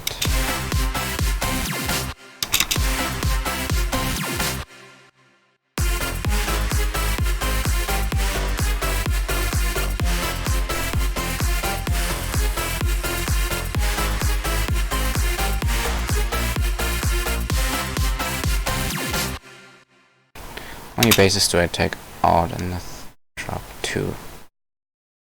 Now I'll take out 2 here too.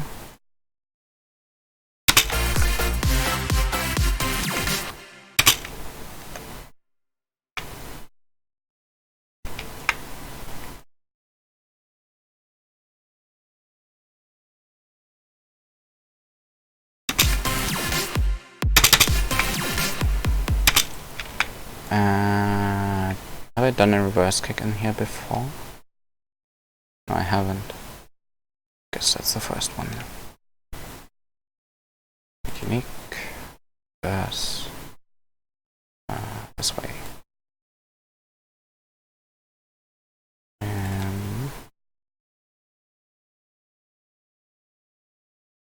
No bleeding.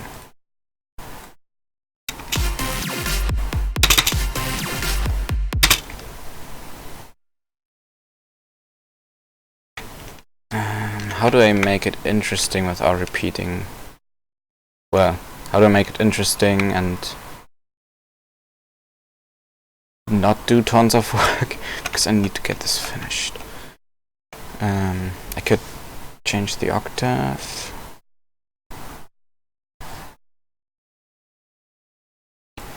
Oh, I could use the number 1 trick I always use to make stuff interesting and catchy.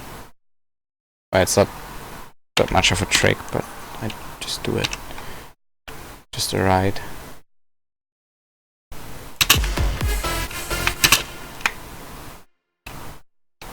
Yes, rights.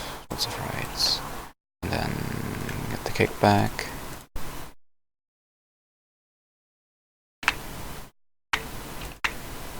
Actually, what am I even doing? There's faster ways in here to do that. There we go. Just grow speed it. Yeah.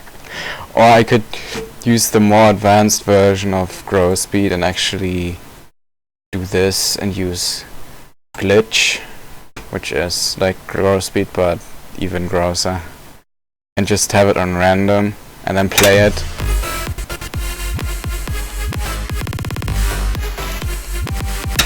Fun. But this kinda, like, sometimes this gives some really cool results. And it's, yeah.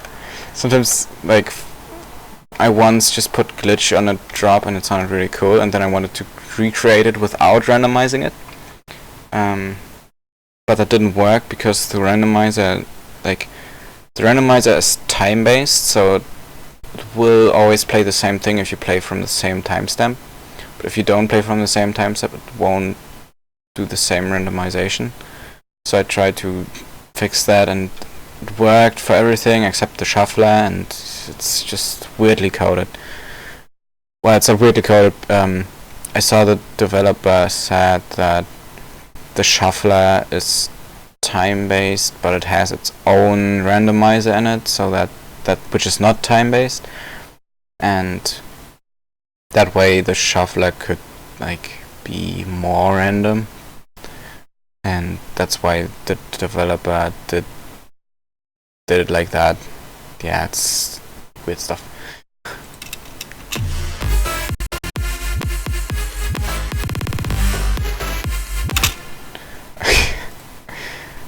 Yeah, this can do some interesting results, but oh wait, I didn't want to. I could just put the best plugin ever on there, then just turn it down a little, otherwise our ears would get raped.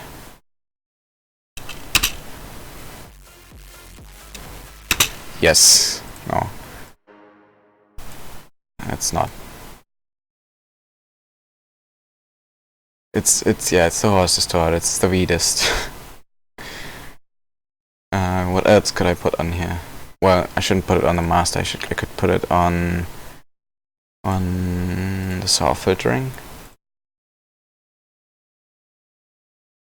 I could actually put some tape stops in here. That could actually make sense. I will try that later. What else is good? Fruity phase inverter. I didn't even know that existed.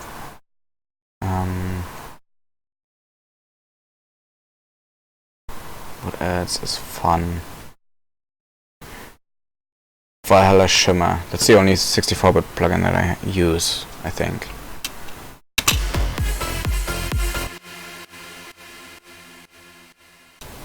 Oh, oops.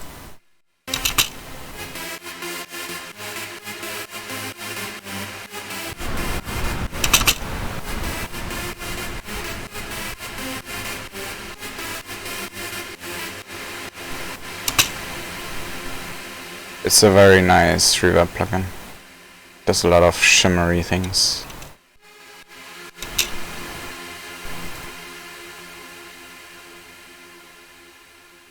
It's actually used a cool trick. I need to show you this now, because now that I'm playing with Valhalla Shimmer. Okay, let me save this. I saved this.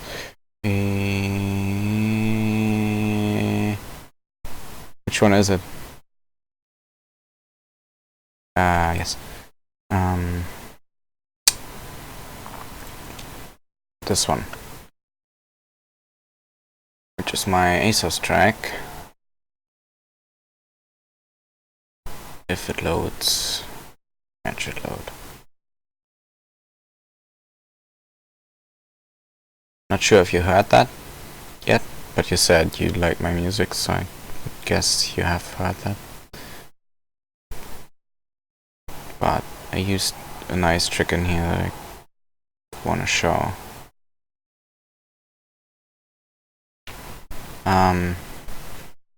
So this sound,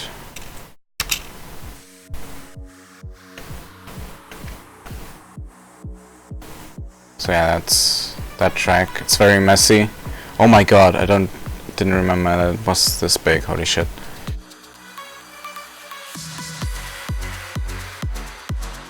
But yeah, that's that track.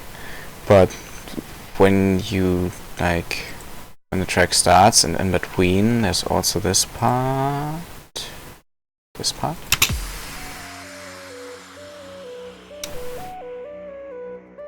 And you have this background pad effect, or pad synth, which is actually this.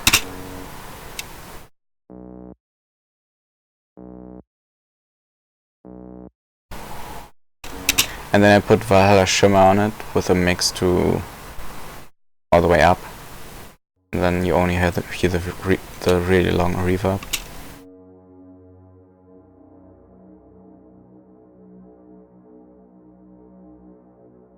Which is interesting.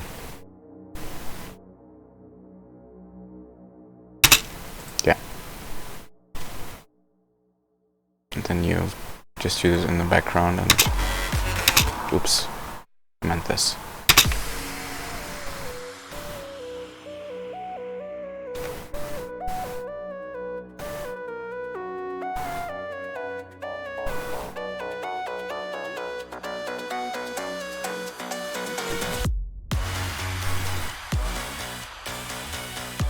Surprised this doesn't lag. It's running at only 60%, 70%.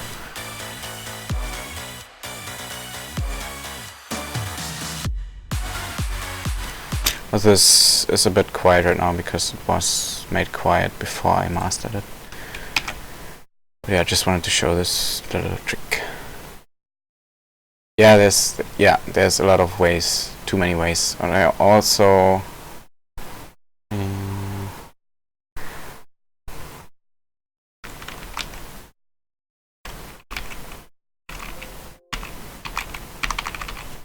why does this not work?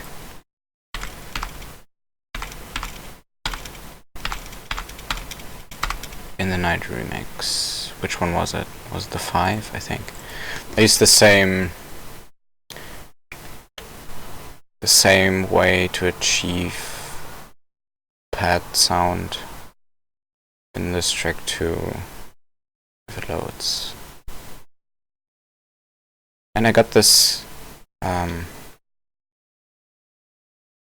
the idea for this I got from Sissy's Pots and Pans. I don't know if it's even up still, because Sissy deleted all their music.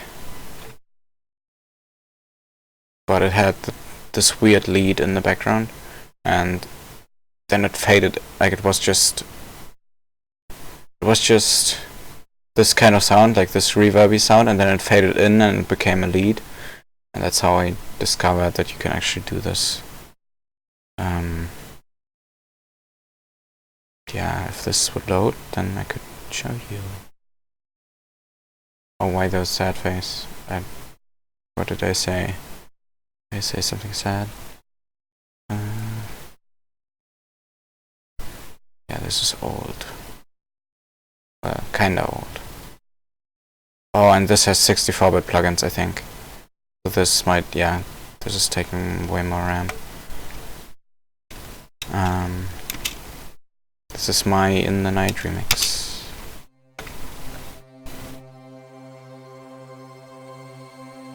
Oh yeah, it sucks. I don't get why they do it.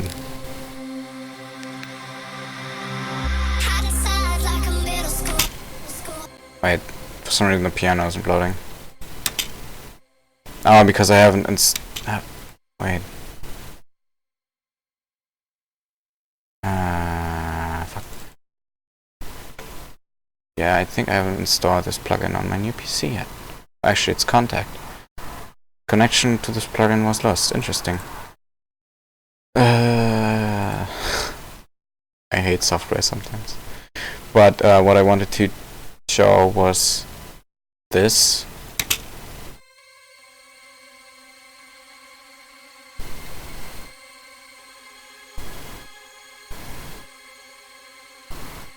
Which is also just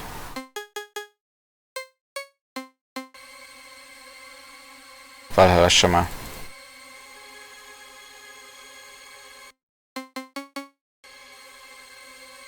I hate that the piano doesn't work. Oh god, this is loud.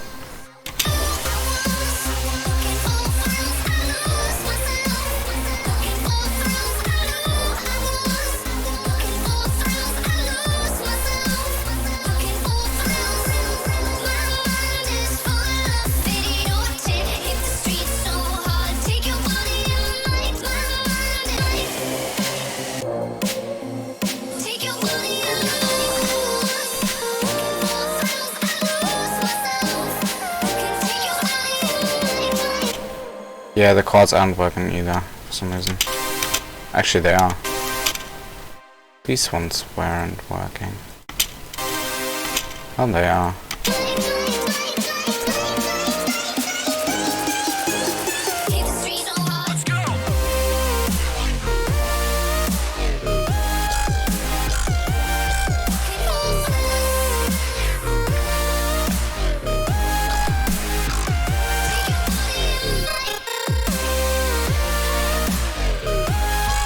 The mastering and this is a little off.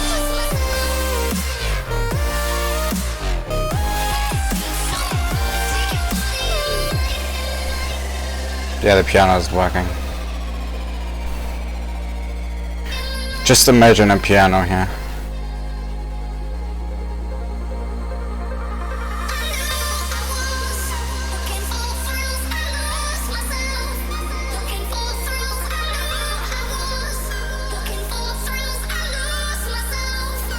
I mean, it works without piano.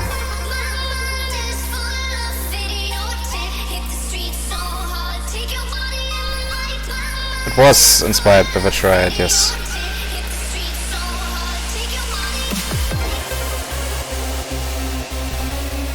By Virtual Riot's all their music. Whereas melodic stuff.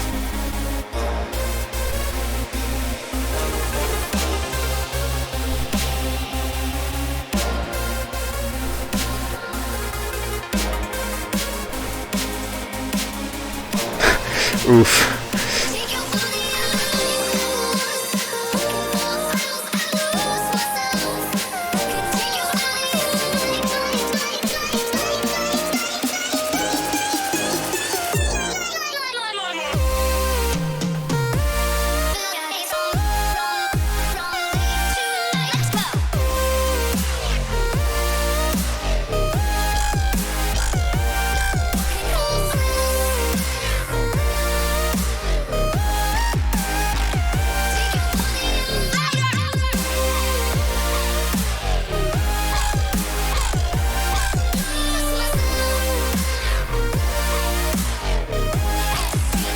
Yeah, lots of serum in here.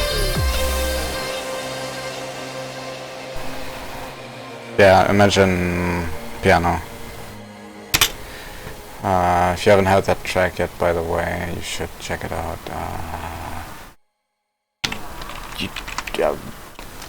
Channel, my channel.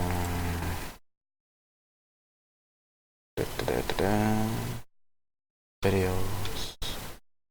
It's pretty old, and it sounds kind of shitty on YouTube because YouTube, the mastering was shitty, and then YouTube killed the quality even more. But yeah, if you want to just listen to this track with the piano. Okay, I need to get back to normal stuff, the good stuff.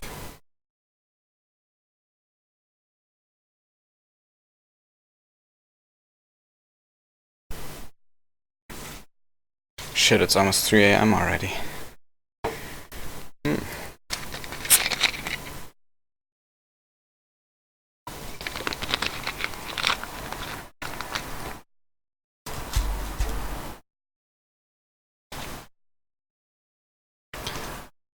Okay, where were we? Right here. Oh.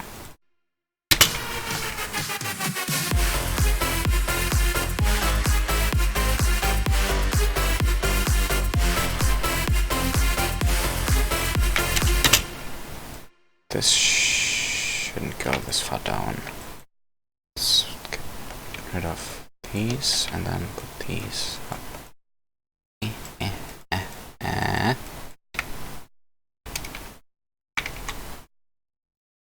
And maybe this one down. Yeah, this one's fine. This one, yeah, it's...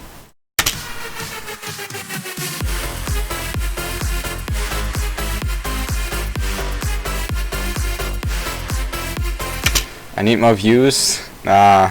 I think it's fine that I don't get that many views.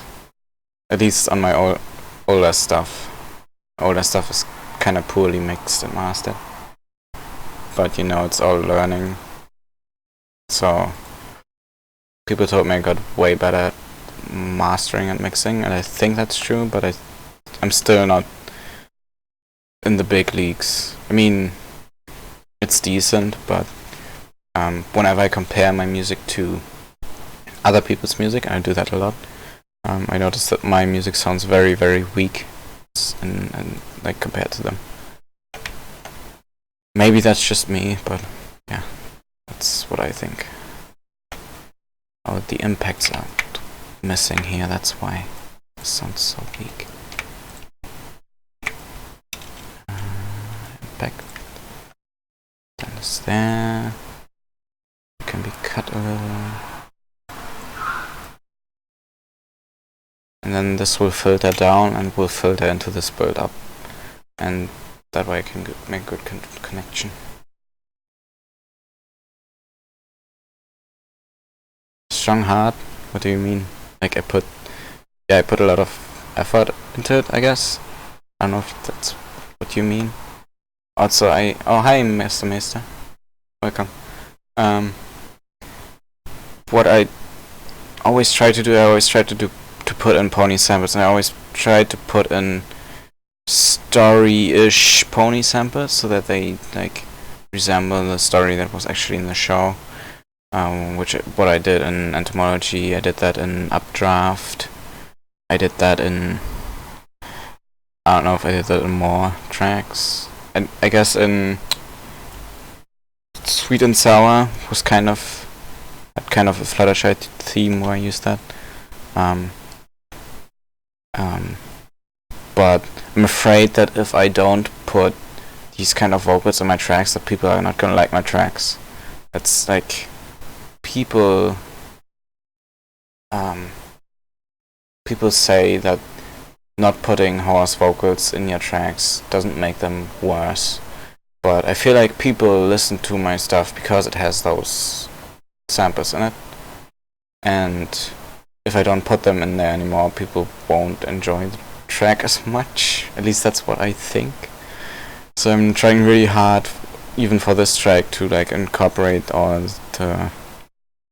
the vocals and not just put them in front of the drop like I did here, but actually put them in a way that kind of makes sense and that kind of uses them in more ways than just in breaks and stuff, like in this break.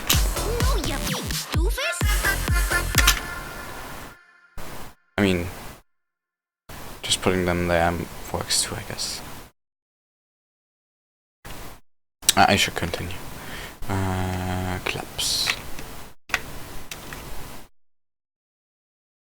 Claps. This has to go.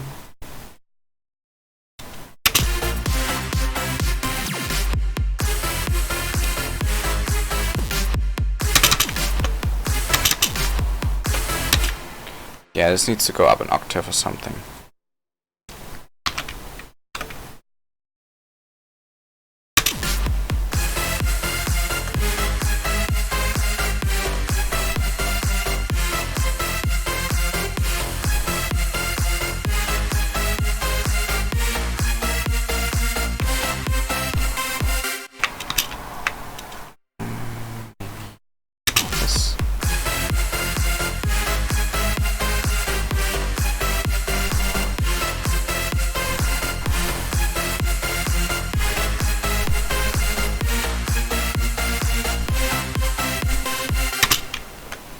That's another thing that's missing, is my dad always told me, when me and my dad started listening to the, I guess, 2011, 2012, Big Room House, Electro House, all that stuff, like Martin Garrix style, like Animals and stuff. My dad always told me, and he still tells me, the track doesn't sound good to him, or like sounds off to him if it doesn't have a hook. And maybe you could call this hook. A hook is like a melody that makes the track, that returns, and that you can, like, when you hear it, you know it's this track. And it's like, in Updraft, my hook was the let me get it really quick.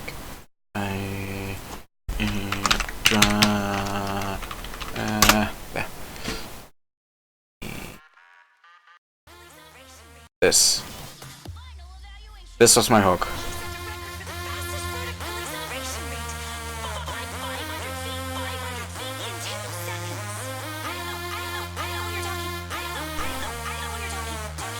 So this melody, I was super proud of this melody, and I think that's what this track still lacks, like a melody that you can, like, really distinguish from other melodies, and like that makes the track what it is.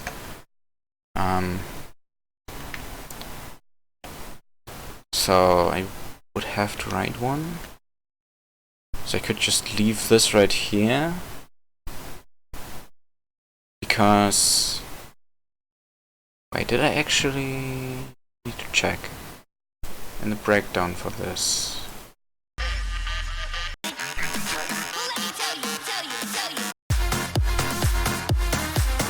Yeah, I used it there too. So I could just put this melody in the background while in the foreground there's the hook play. That's what I could aim for.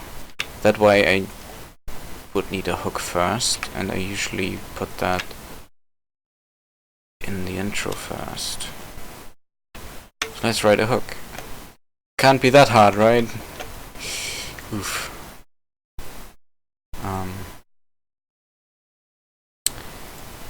We need a synth first, because this is just a layer which plays nothing for some reason. I don't know why it plays nothing. Wait. Wait. No! Oh my god. Fuck. Remember when I purged the unused channels?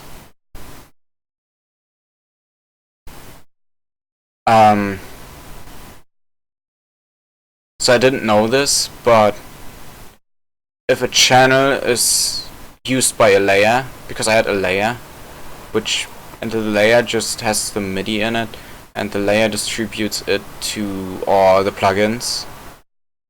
So the plugins technically don't have any MIDI in it, so FL Studio thought I don't use these. Oh my god.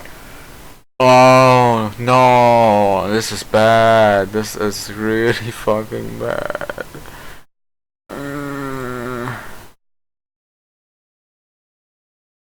This might... Maybe not this one. Oh god, I hope. I mean, I can restore it, but I hope not too much will be lost. Oh no, FL Studio, why do you do this? Like, shouldn't it automatically know that if you use it... Yeah, FL Studio automatically does some backups, which is nice. So yeah, I'm safe in that, like, in that sense. Oh wait, that's not... That's the wrong thing. I need this one. Actually, this one was already the overwritten one, so I guess it's that one. It's pretty far back. It's like more than half an hour.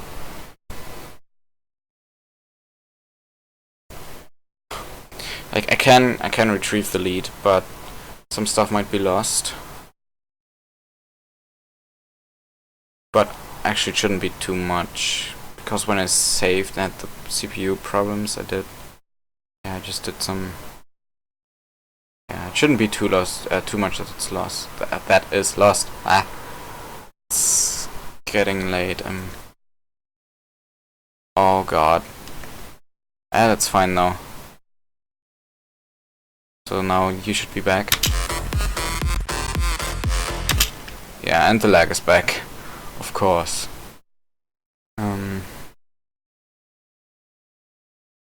I wonder if there's a later version that I could use.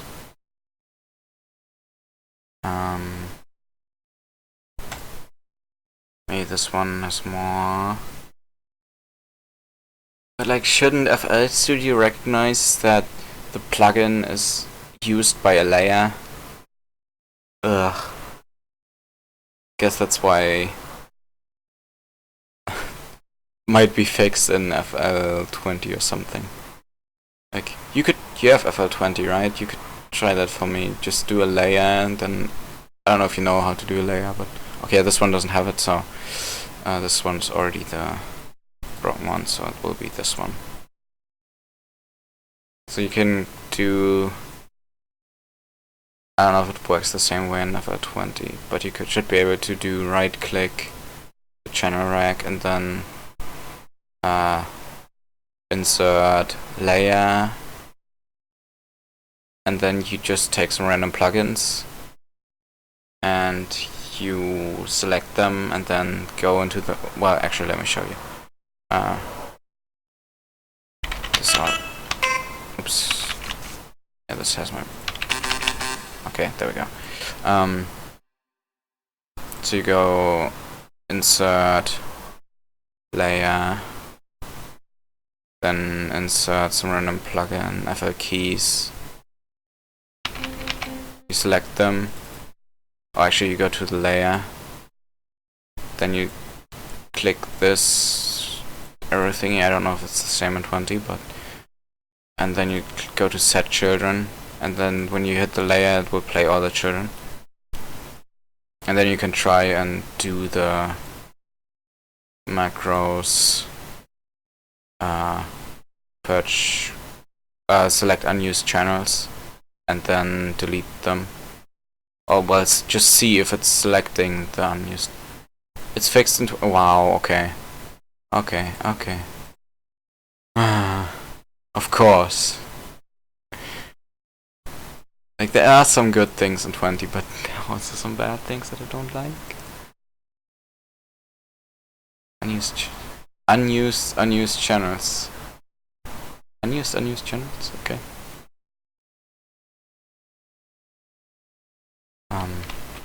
But yeah, now I have to. Why is this making no sound? Oh, because I have a sampler instead. There we go. Okay, typo. This will be easy to recreate. I hope. I did some stuff here.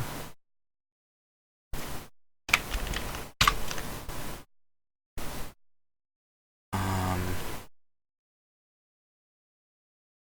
I put this here. I deleted this. Deleted this. You need to go through. Actually, this one is missing. Maybe that's why this is feeling weak. I will put that there later. Then we need the claps. Just quick fixes right here. Then do this. Do that. Get the kicks. Put a double kick here. Remove these two. Remove this one. Actually, these two. Get the thingy. So I mean FLP, and I'll remix it. If you have the plugins, then the FLP will load fine, and you can try that. But if you don't have the plugins, then it won't load everything. I can try giving you one later, but I need to fix this really quick.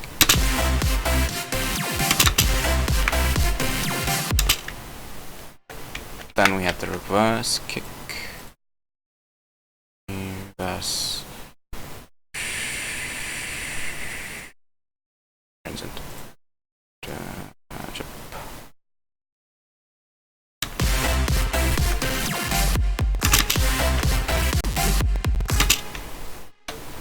Then put these. What is this? Delete you. These back. This one there. These ones here.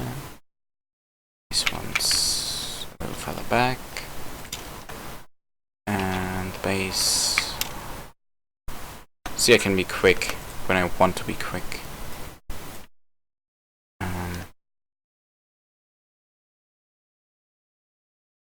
And then I did unique, put this up, put this octave.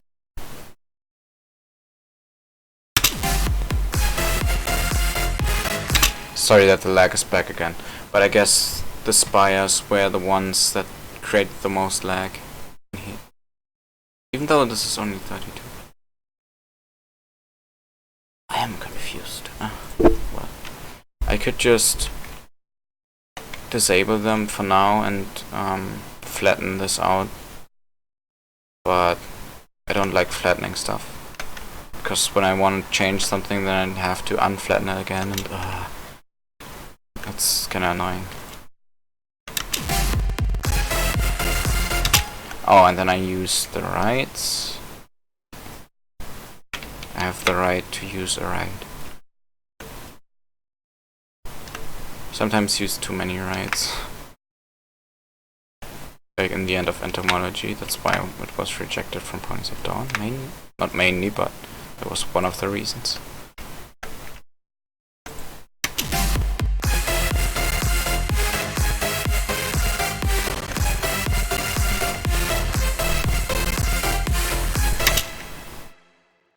Yeah.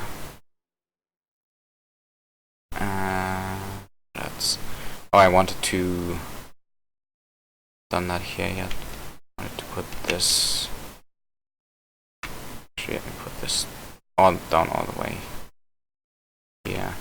That way it's more sorted and more clean.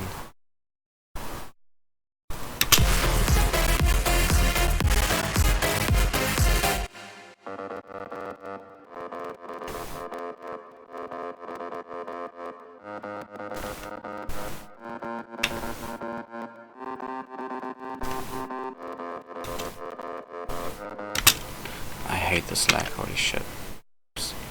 Oh, this isn't safe yet. Let me override you. Yes. Okay. That should work. Yeah, I hate the lag, especially when the track isn't even done yet. Like, sometimes I get lag right before the track is done, and then it's fine, kinda. Because then I know how it sounds, and I just need to do some minor tweaks and stuff.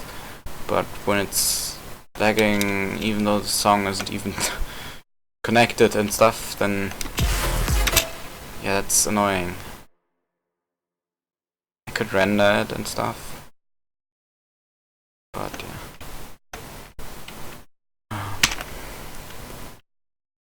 I will send you an FLP.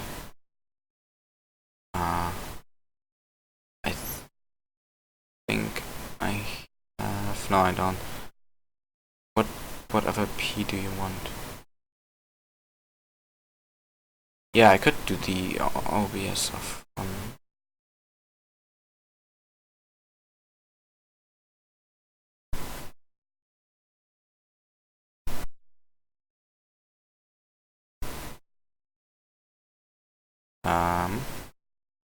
did that work? That didn't work this time. Yikes. Oh well.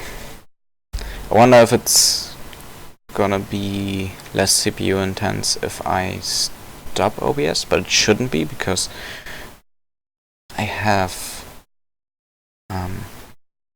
enough CPU. The problem is within FL Studio. Details. Yeah, this is on high priority. Really high priority. Real-time priority. So which FLP do you want? Yeah, the previous projects worked fine. I think it's because I have way too many plugins in here. Just look at by effects. 8, 7, 3, 3, 2. I guess, yeah, 3. A lot. 3. A lot in here. Do I even use this? Yeah, I do. Not much in here.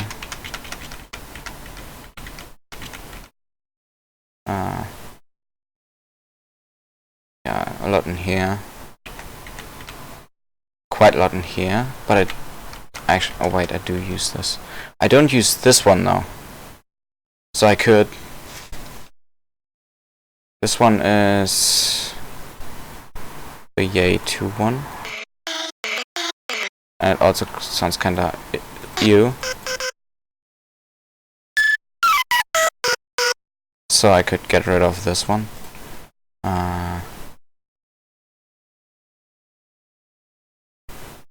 fire. Is there a default? There is. Huh? Okay. So there we go, we saved some stuff. The yay for.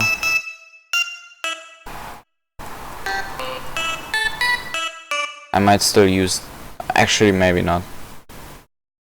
But I could disable, well, would disabling them do anything? I don't know, maybe.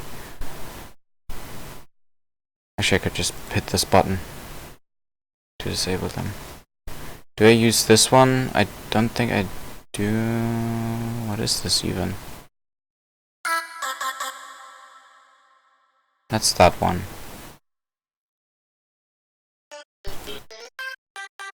I use that one, I know that. That's the one I deactivated. Oh, that's that one. I don't use that one at the moment, so I could disable that. I don't know if hitting this button really disables them, so I'm gonna...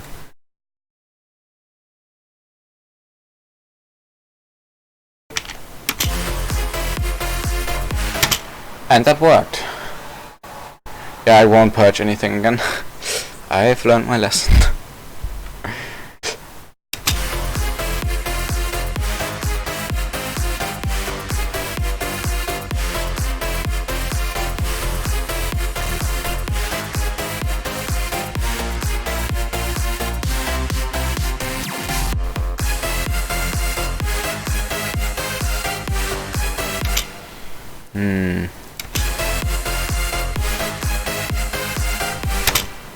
I still think these are a bit too loud because I have this turned down actually, and they're still really loud. So I'll just, oops, turn this, because usually I produce on highest value, but I wanted to do something nice to my ears, actually not produce on highest. But if I produce on highest, then I know how loud everything needs to be.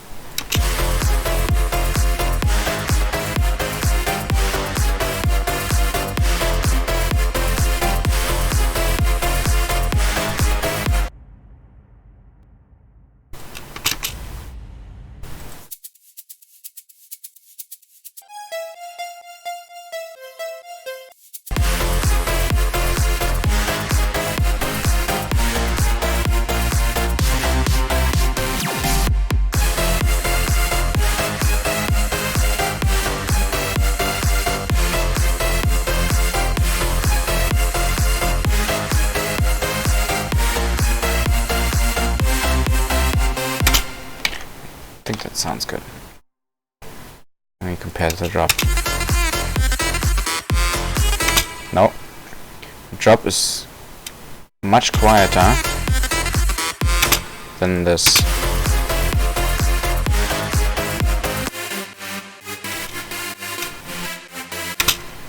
I don't just want to make it quieter, I think I can just cut away for some frequencies to make it quieter. Some unneeded frequencies.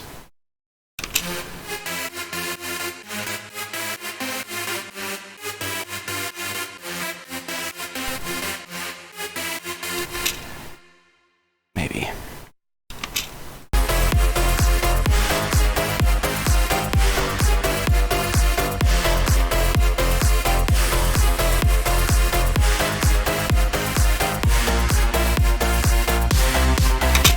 Oh, the thing is, I made the brass steps louder earlier because I couldn't hear them, but that was because the lead was too loud. So now I can technically put these down again.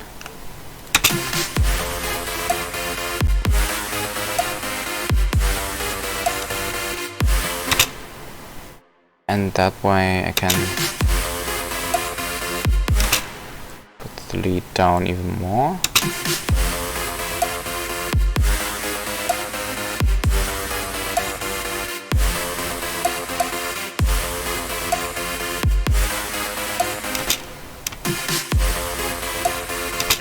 Does this not have... This doesn't even have a channel assigned, SMH.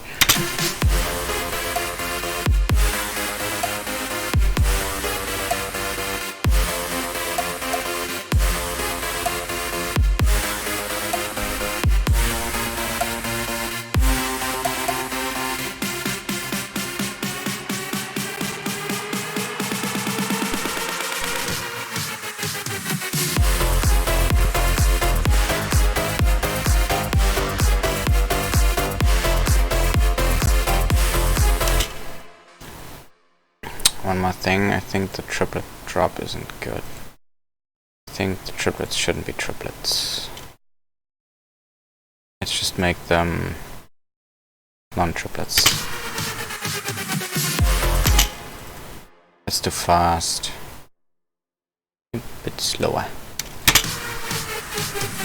That's too slow though. The struggle is real. Maybe dot it.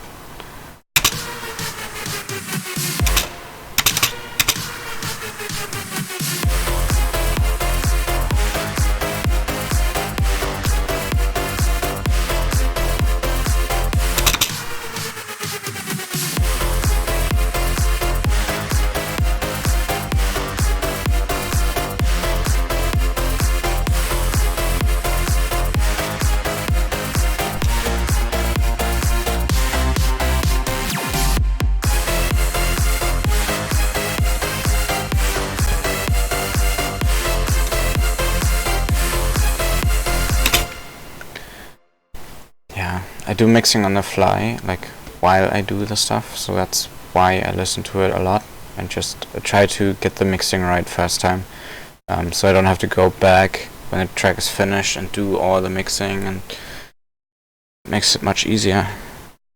So that's why I try to get everything balanced while I'm doing it.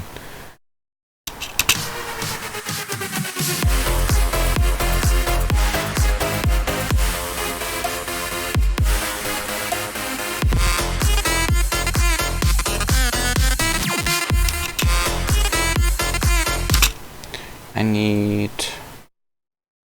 a wave candy on this channel. I can check if loudness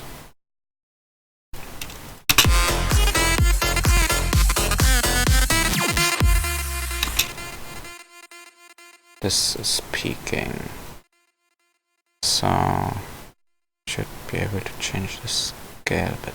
Yeah.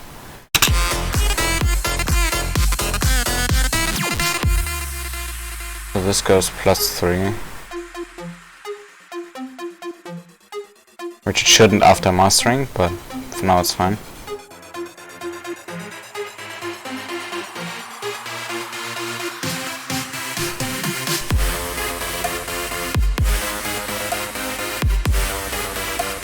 Yeah, it's totally fine.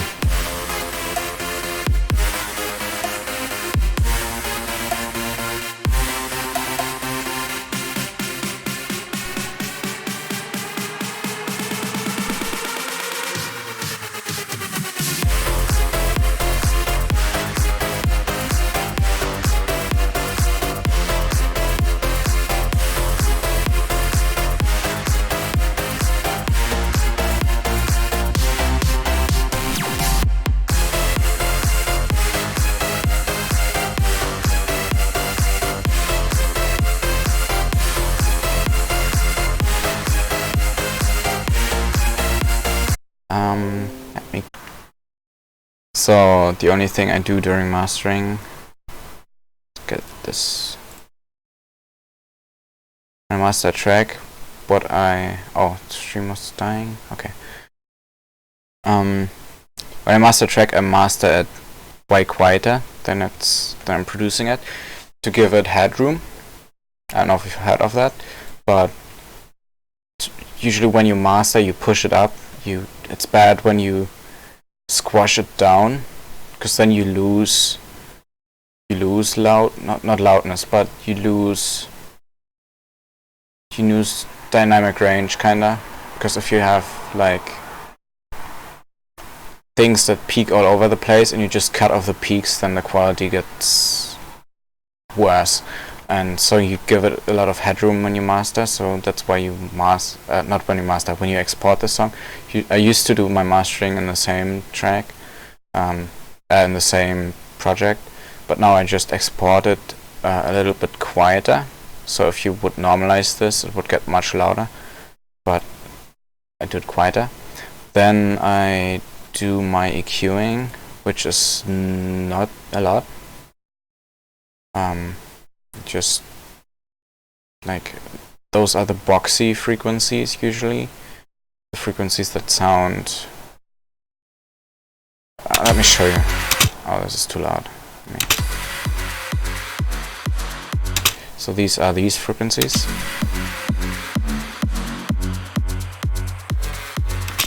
These frequencies. Frequencies that sound kind of boxy and hollow.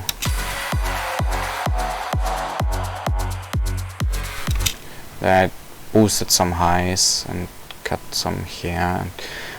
There's actually, I've discussed this with Single Purpose a few days ago at the con I was at. There's actually, I don't remember what it was called. I wanted to look it up, but I don't remember. There is a chart that shows you the frequencies that human ears don't like. Because they're sensitive to them, and like there's some frequencies that are like in the 7,000 range that have the same frequency as crying babies, and might actually be this, but human ears don't like this frequency because crying babies are bad, and yeah, they need to no longer cry, so that's why the ear crying babies makes fun. Today I saw a video of a parrot not emulating, but like recreating a crying baby. It was super creepy. But yeah, these frequencies, like the ears are super sensitive to them, and there was a chart that showed you all the frequencies that the ear was sensitive to, and if you just applied this chart on an EQ, apparently it makes the song much better, because it cuts all the frequencies that the ears don't like, and usually it's around the 200s, the 400s, and somewhere around here, and some frequencies around the 7,000s. And I usually go by ear. I don't go and yeah, 7,000 needs to be less, and I don't do that. Those instruments competing on the same frequencies. Oh, that's what you mean. Yeah, you need to do that during mixing, like while you make the track. I will go back and show you this in a second. But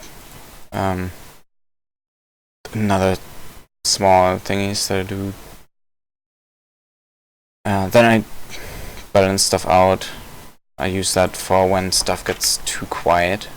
I just boost it a bit, and then I just take Maximus, which is just a compressor.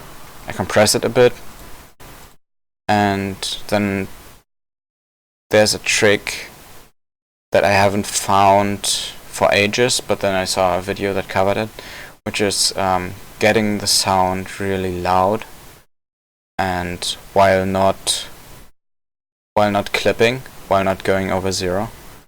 And basically what you do is just a Maximus. You turn this one, the saturation, to 1%, and the ceiling to like minus whatever you want, minus 0.1 usually, or 0.2. And that way everything that goes over 0.2 doesn't get cut off or doesn't get compressed, but it actually gets saturated and distorted, so that way you can really push your mix up and will never go over 0. If I wouldn't have this, then it would go like this, would go up. So yeah, that's just how I do my mastering. and then I'm usually happy with it, and I check anyways with loudness meter if I'm in the loof scale, and because YouTube normalizes after some like 13 loofs, and if I'm above that it will get normalized anyways, but I make it louder because when you listen to it on your PC or like if you download it, it will sound louder anyways. So yeah. And to come back to your question about the instruments that compete, that's a big point of mixing, that if you don't EQ all your instruments and all your channels, frequencies will clash. Like for example, if you have a lead, let me say this lead right here, you see the first, okay, this doesn't count because that's actually sound design, but the first thing I do is I cut it. I cut everything that I don't need. Because it's a lead, it's not a bass, I cut everything that's low, and I do that with all the sounds that don't need bass. Let me see. This is my stab, my brass stab, and it doesn't need that much bass, so I cut a lot of bass away. And just cutting the bass really helps with most of the instruments, like the instruments that don't need bass. And then for the bass I usually do the same, but not as much. I cut just a little bit. This one isn't on, so don't worry about that one. For this one, this is just a supporting bass layer. Like if you have bass layers, you don't want them all to play the bass note, because then the bass will get super cluttered, and it's basically what you mean, they will compete. So that's why you turn off bass for the bass layers. Like if you already have this one, for example, let me show you 100, and so if this bass is playing, see this one has a lot of bass here, and when I then introduce this one without cutting it, I mean, you won't notice it right away, but you will notice it later in the mix. They will both play on that frequency. So what I do is I just cut that frequency, and that way I get the secondary bass, which is still the bass, but it doesn't have the bass frequencies. And then what I also usually do, but I didn't do it here because it sounded kind of bad, I usually cut all the bass. So usually I do it on the main bass layer too, like on this one. But this one sounded good, so I didn't do that. But usually I cut all of it and then just use a sub, which doesn't play for some reason. What? Why is the sub gone? Huh? That is... Oh, because I didn't make this plugin unique, this pattern unique. Let me fix this really quick. It's a quick fix. I didn't make this unique. There we go. So usually I just play, I just cut the bass, and then I play a sub bass behind it. And that makes, and that's what a lot of people do. That makes your bass really clean, because you don't have any frequencies that aren't clean. But then you don't, I'm getting really in depth right here. If you just play, no, not that one. If you just play a sine wave, it will just be on one frequency, and then speakers that aren't good on that frequency, like some speakers are like a little worse and can't do the really low notes, so you actually distort it just a little. That's what I do with the wave shaper here. That way you get some frequencies above that, so that if you have a speaker that doesn't play on that note. Hey, the Empty Tomb. Have I heard your name before? I've seen your picture before, but I haven't heard that name before. You change your name? But yeah, so you see before, there's just this one root note, and then you add some resonances or some harmonics, on top of that, so that speakers that aren't good on this frequency can actually play this too, and that way your bass gets a little fuller. And yeah, so you cut everything away that you don't need.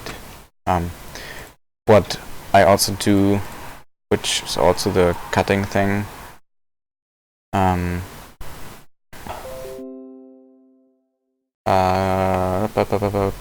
connect. Come on. Add a sound that I want to do this from scratch. Maybe not that one, but this one.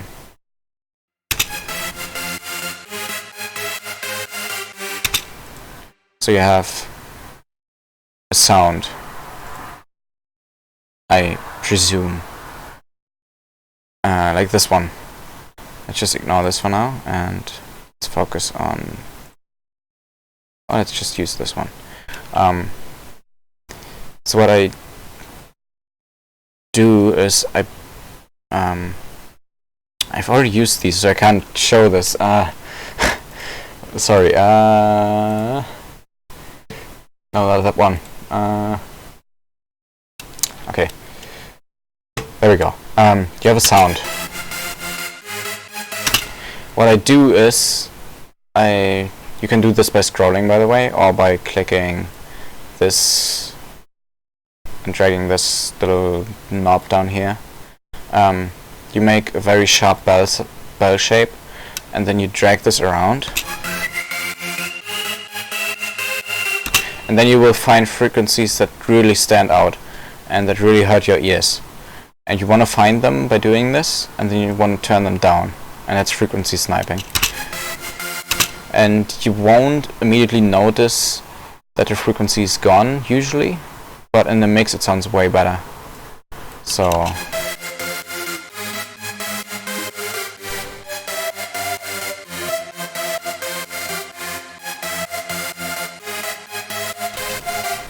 yeah, this one only sounds a bit bad, so you just turn it down a bit.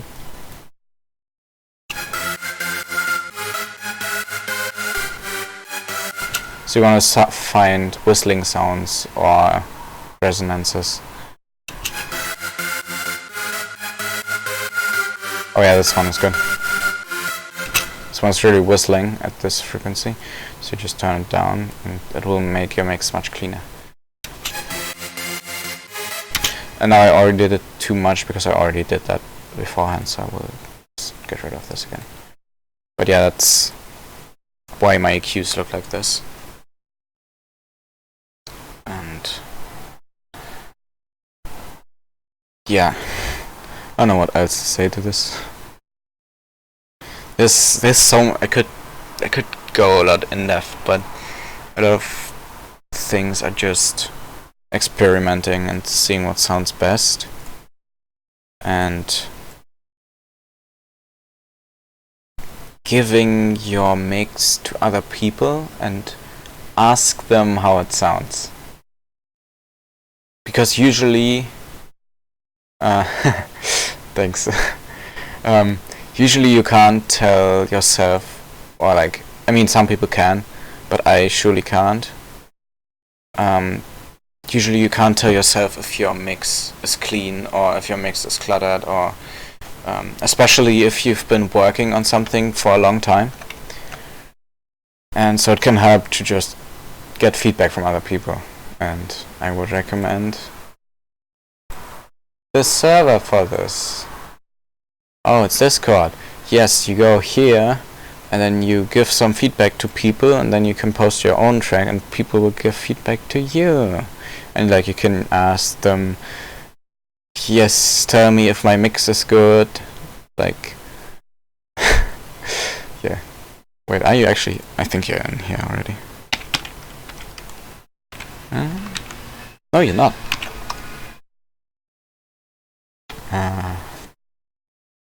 I don't know if you actually just want these tips to make music in particular, or if you just make sound effects for your videos. I don't know what you actually need, but still, it could still be good to...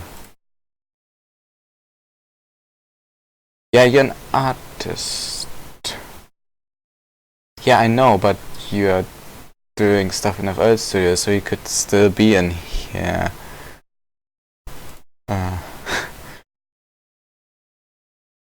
You're knowledgeable. Okay. You could still join this. If I could find an invite link. Oh. Create instant invite, I guess that works. Hidden use copy button. Oh, because I'm streaming.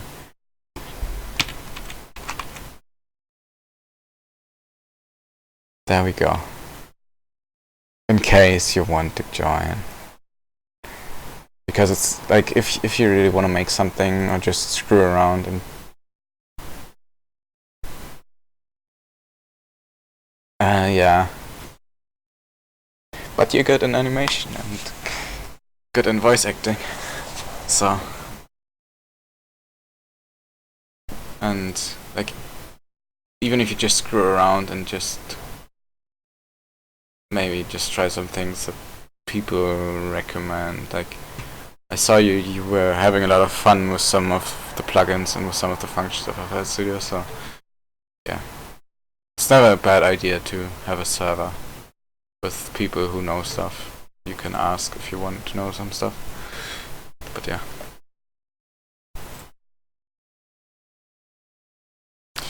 It's getting kinda late actually. I still wanna get some stuff done though. Super motivated today. Actually not, because now I've finished one part and I have to start working on another part.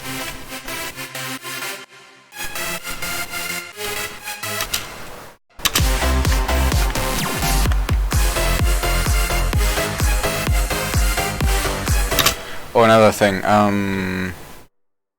you will notice... No, you don't distract me. It's fine. I'm having fun explaining this stuff. What I said about this EQing, you will not notice the changes while you make them, but what will actually help is while you work on it, you can turn it off and then you will notice the difference.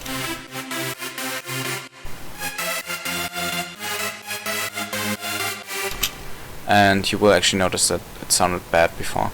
And that way you can also tell if, like, sometimes when you do EQing, you make things worse than they actually were. For example, if the sound was already pretty clean, like if you have a sample pack and you drag in a sample and it was already EQ'd, sometimes you make it, usually not.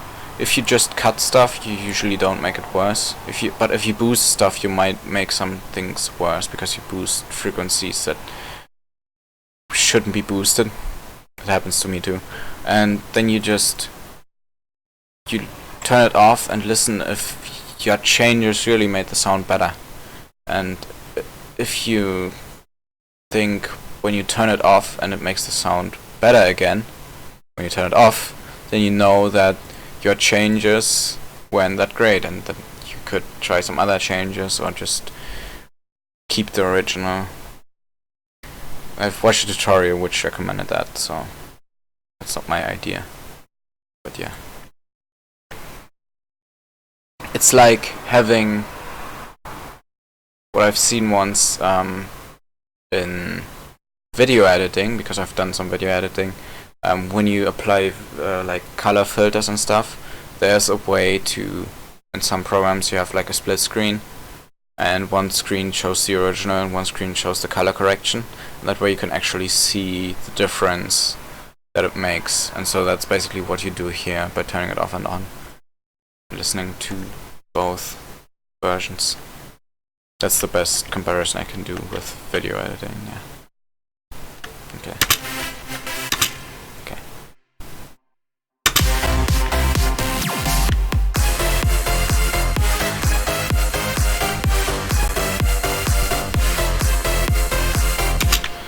I wanted to write a hook, and that's when I realized that I fucked my project up.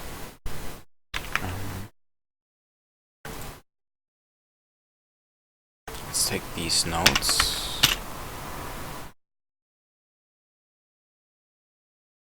And insert a silence, I guess. Yeah, the good ARP saw.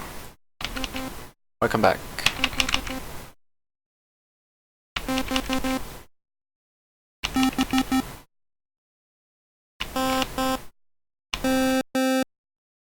You missed some explaining, I guess. I explained some more queuing and stuff.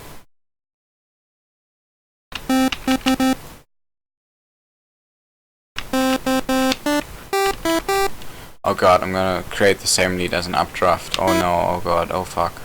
Let's try to make it a bit different.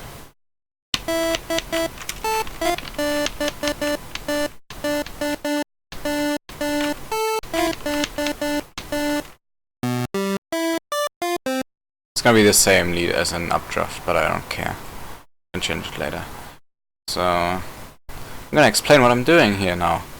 I'm gonna add some vibrato. Or something. I don't know how it's spelled, but I think it's called vibrato. So you take the pitch of your plugin, put it to a low frequency oscillator, then pitch it up or down a bit, turn the rate up, turn the gain up, and then turn the rate up more. And then you have this vibrating effect. And if you do that only very subtly, very subtle, I think is the one.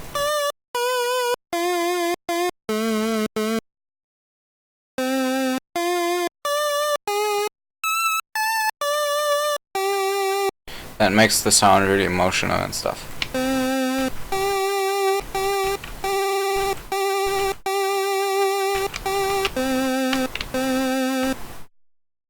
So that's what vibrato does.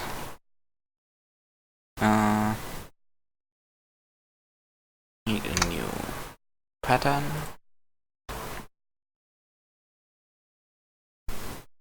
Maybe the meme brato? What?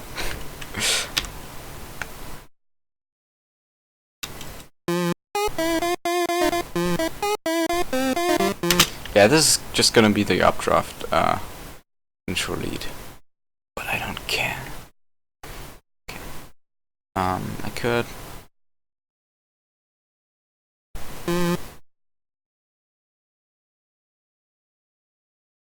gonna enable the metronome for that.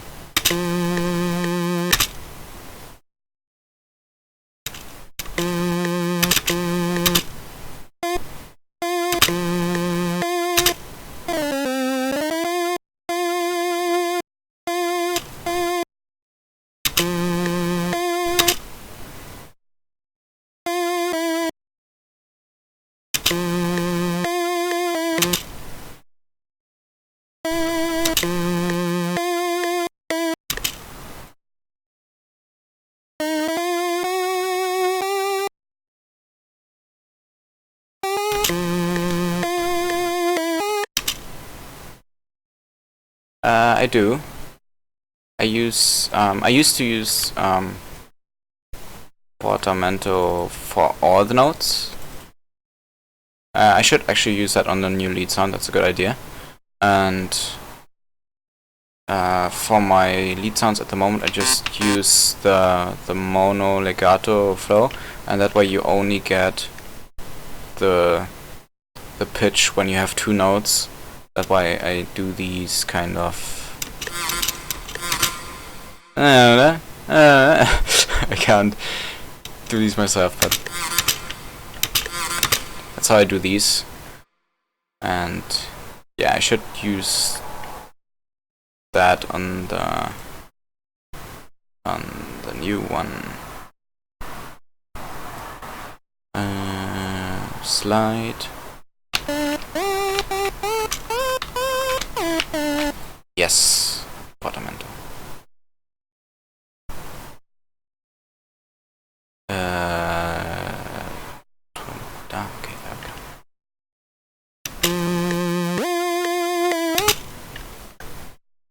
how do we make this interesting? How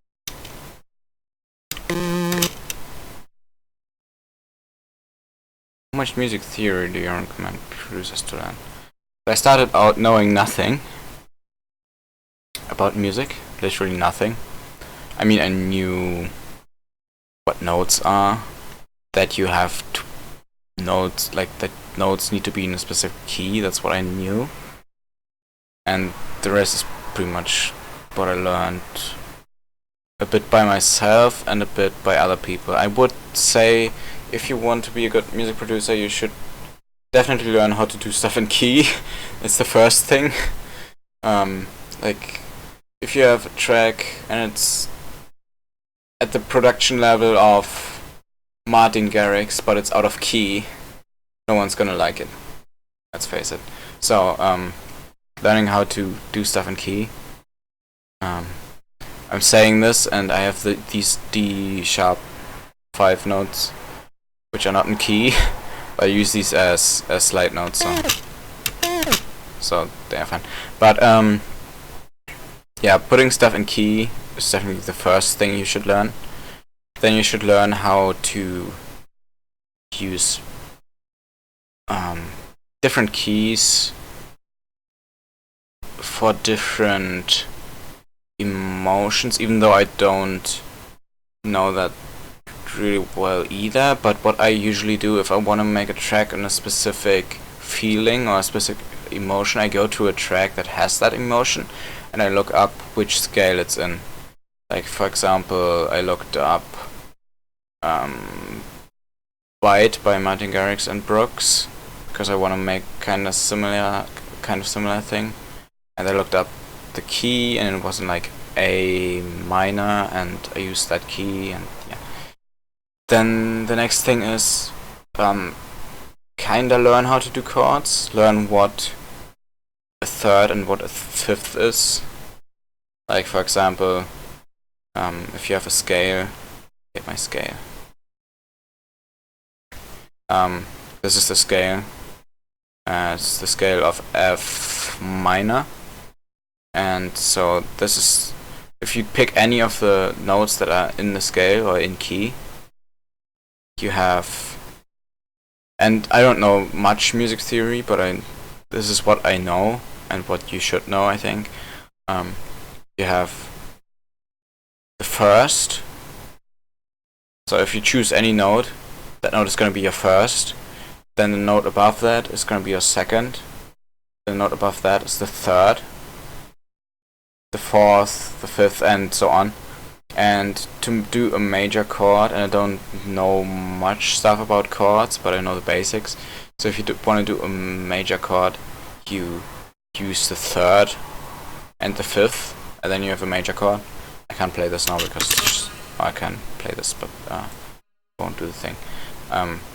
This is how you do a major chord, and I think so. This is the first. Yeah, wait, let me do this again. C is the first, the E is the third, the G sharp is the fifth, and this is a major chord.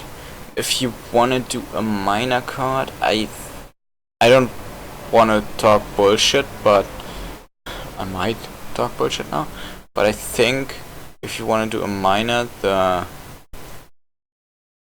fifth gets turned into a the third gets turned into a fourth, and that way you do a minor, and that sounds a bit different, a bit sadder, I think.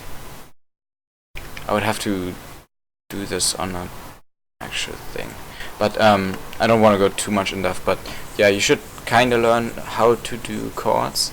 I mean, even though like I don't usually do chords and this kind of stuff. Like in the bounce music, you don't do a lot of chords.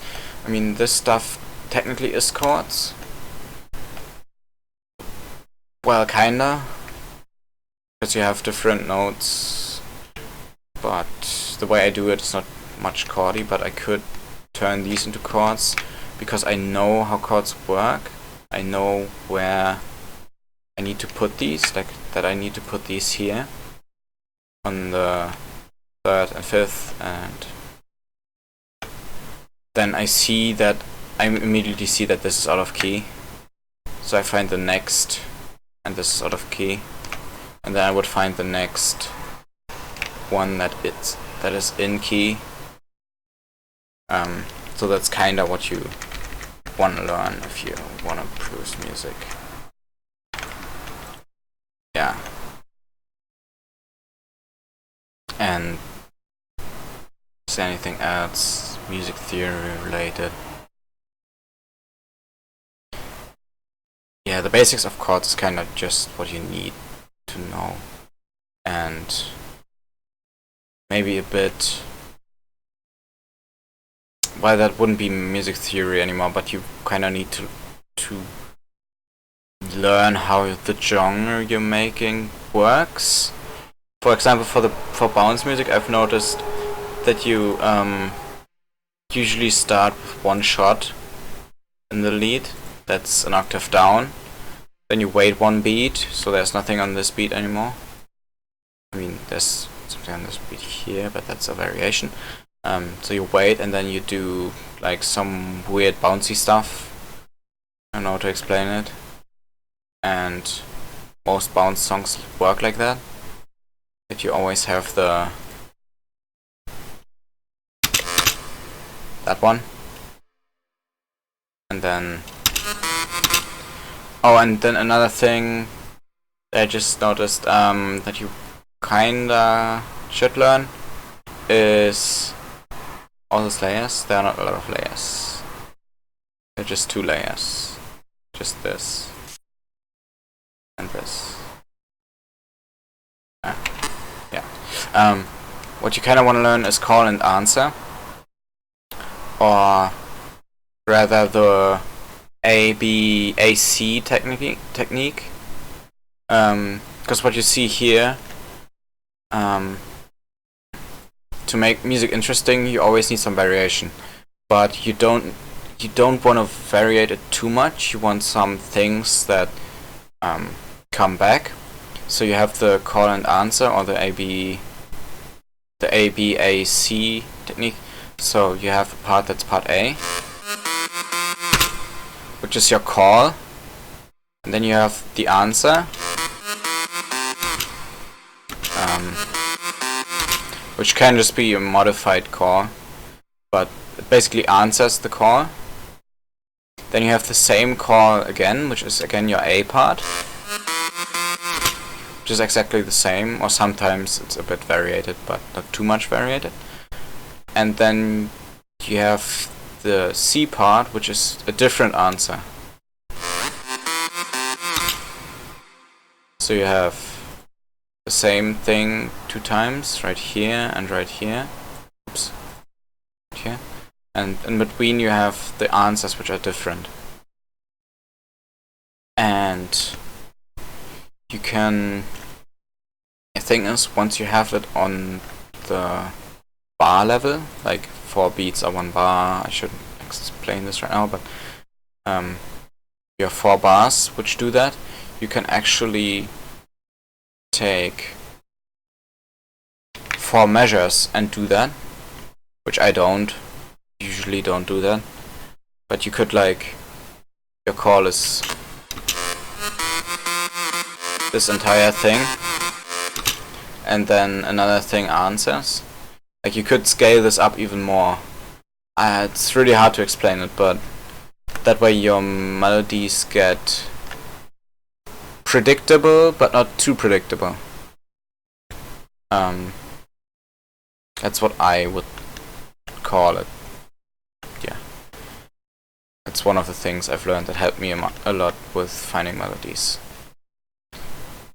Yeah. And there are a lot of tutorials out there that cover this, and okay. I hope I'm making sense. You said it makes sense. Okay. That's good. Good to know. Like, that's also what I do actually, no. I wanted to... Yeah. Whatever. I'm going too much in depth. So that's the kind of things that you want to learn. quickly start out.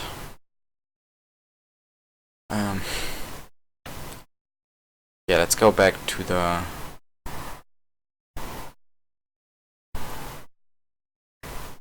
Also, another tip I would give you if you start out, learn shortcuts. They make stuff a lot easier. And I still don't use them too much, but I've learned a lot of things and they make your workflow much better.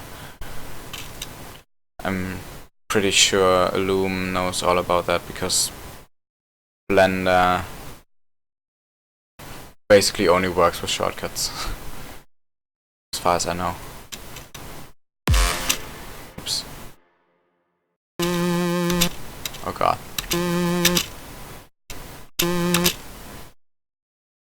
Bam.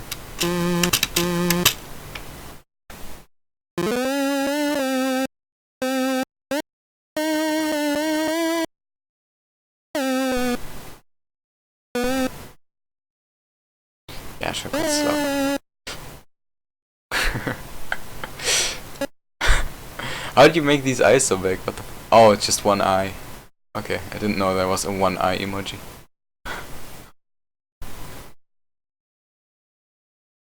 Yeah, you can't make music without a mouse. Or you can, but yeah, it's a pain.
Do FL with your tablet.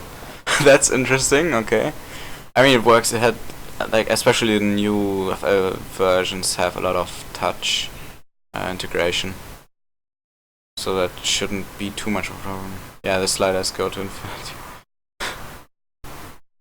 Wait, the sliders go to infinity?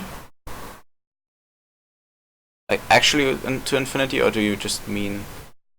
Oh. Oh, this... Oh, you do... Oh. Huh. Okay. With a Cintiq. I mean, that's what you have, so... I mean, that works. If it works, it works.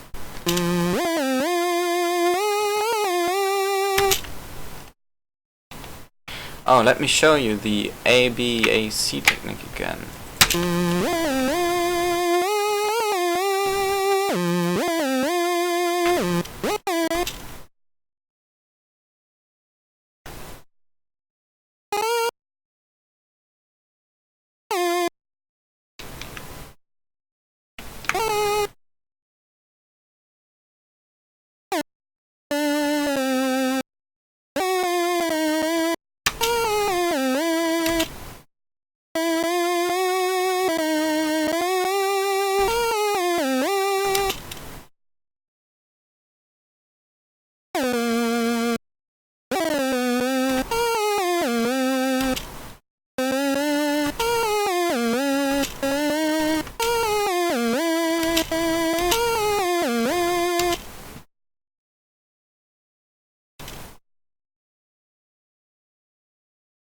Oh, that's what I mean, yeah. It accelerates, yeah. Oh yeah, I've used my tablet before, and like I have a drawing tablet. I don't have a Cintiq. Just have a normal tablet without screen. But yeah, I've played Minecraft with that. Or I tried to play Minecraft with that and just freaked out. So yeah, I know what you mean.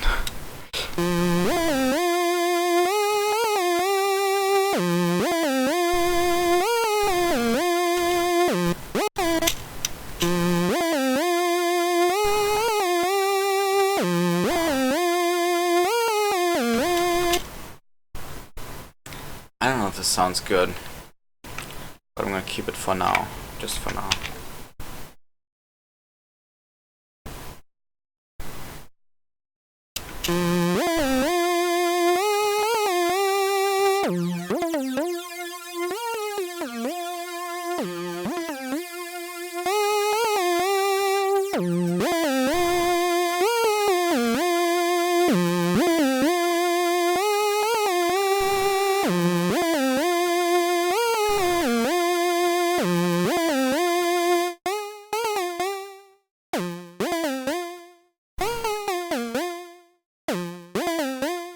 Oh yeah, for dubstep it's a lot of call and answer. That's actually where I got it from.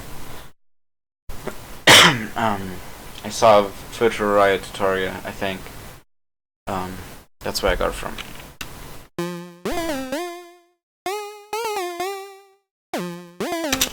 Now let's just have this up.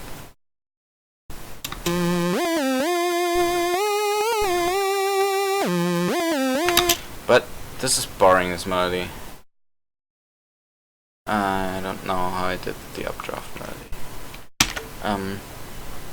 I think I need to take a break actually, because I'm running out of inspiration for melodies.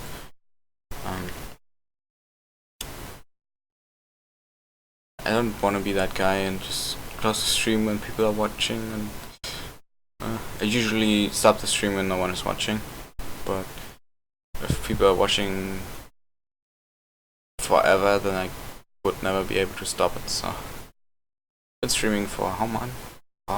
For 3 hours? 3.5 hours? Okay.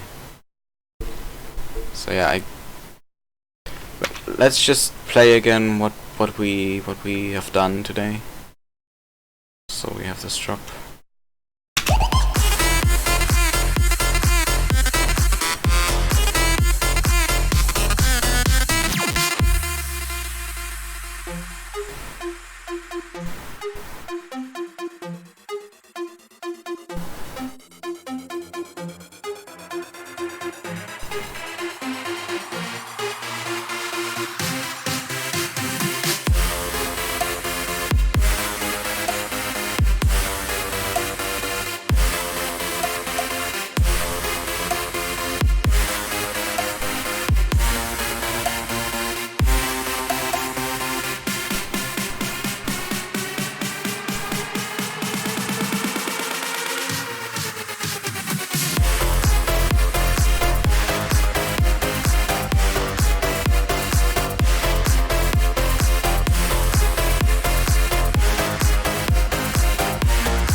I made a tweet earlier today, which tweeted, let me show you the tweet,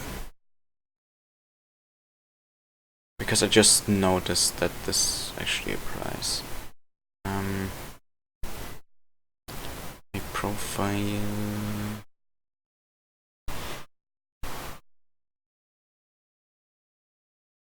Oh, there it is. This tweet.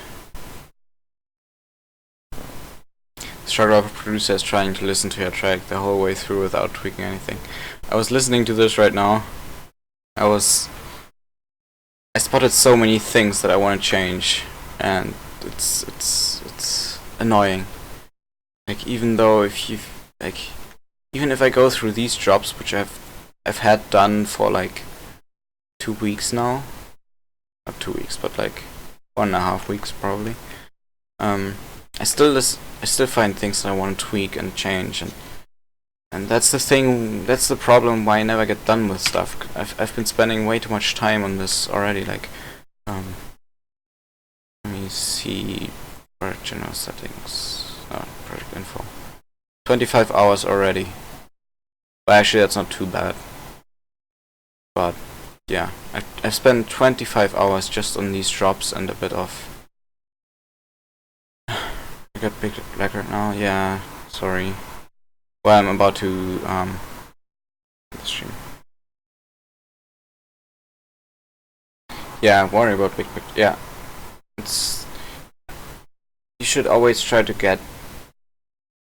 And I noticed this, especially right now, because the deadline was yesterday pretty much, and I got extra time. But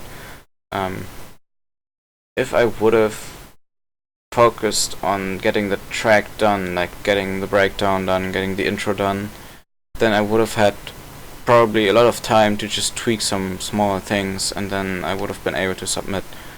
But this way I was just spending way too much time on the small things. So yeah, I should focus on the big picture. So yeah, I guess I will end it here. Thank you for watching. Thank you guys so much for watching. Thanks for asking questions. Thanks for listening to my trashy music. Nah, I'm kidding. But like, it sounds trashy to me. But yeah. I will now go sleep. I will do the big sleep. Yes. Thank you. Thanks a lot, especially Illum. You're horse famous, so thank you for watching. Yeah, no problem for answering. Yeah, it's 4 AM. I should sleep. Good night. Good night. See ya. Maybe tomorrow. I might stream tomorrow. So, yeah. See ya.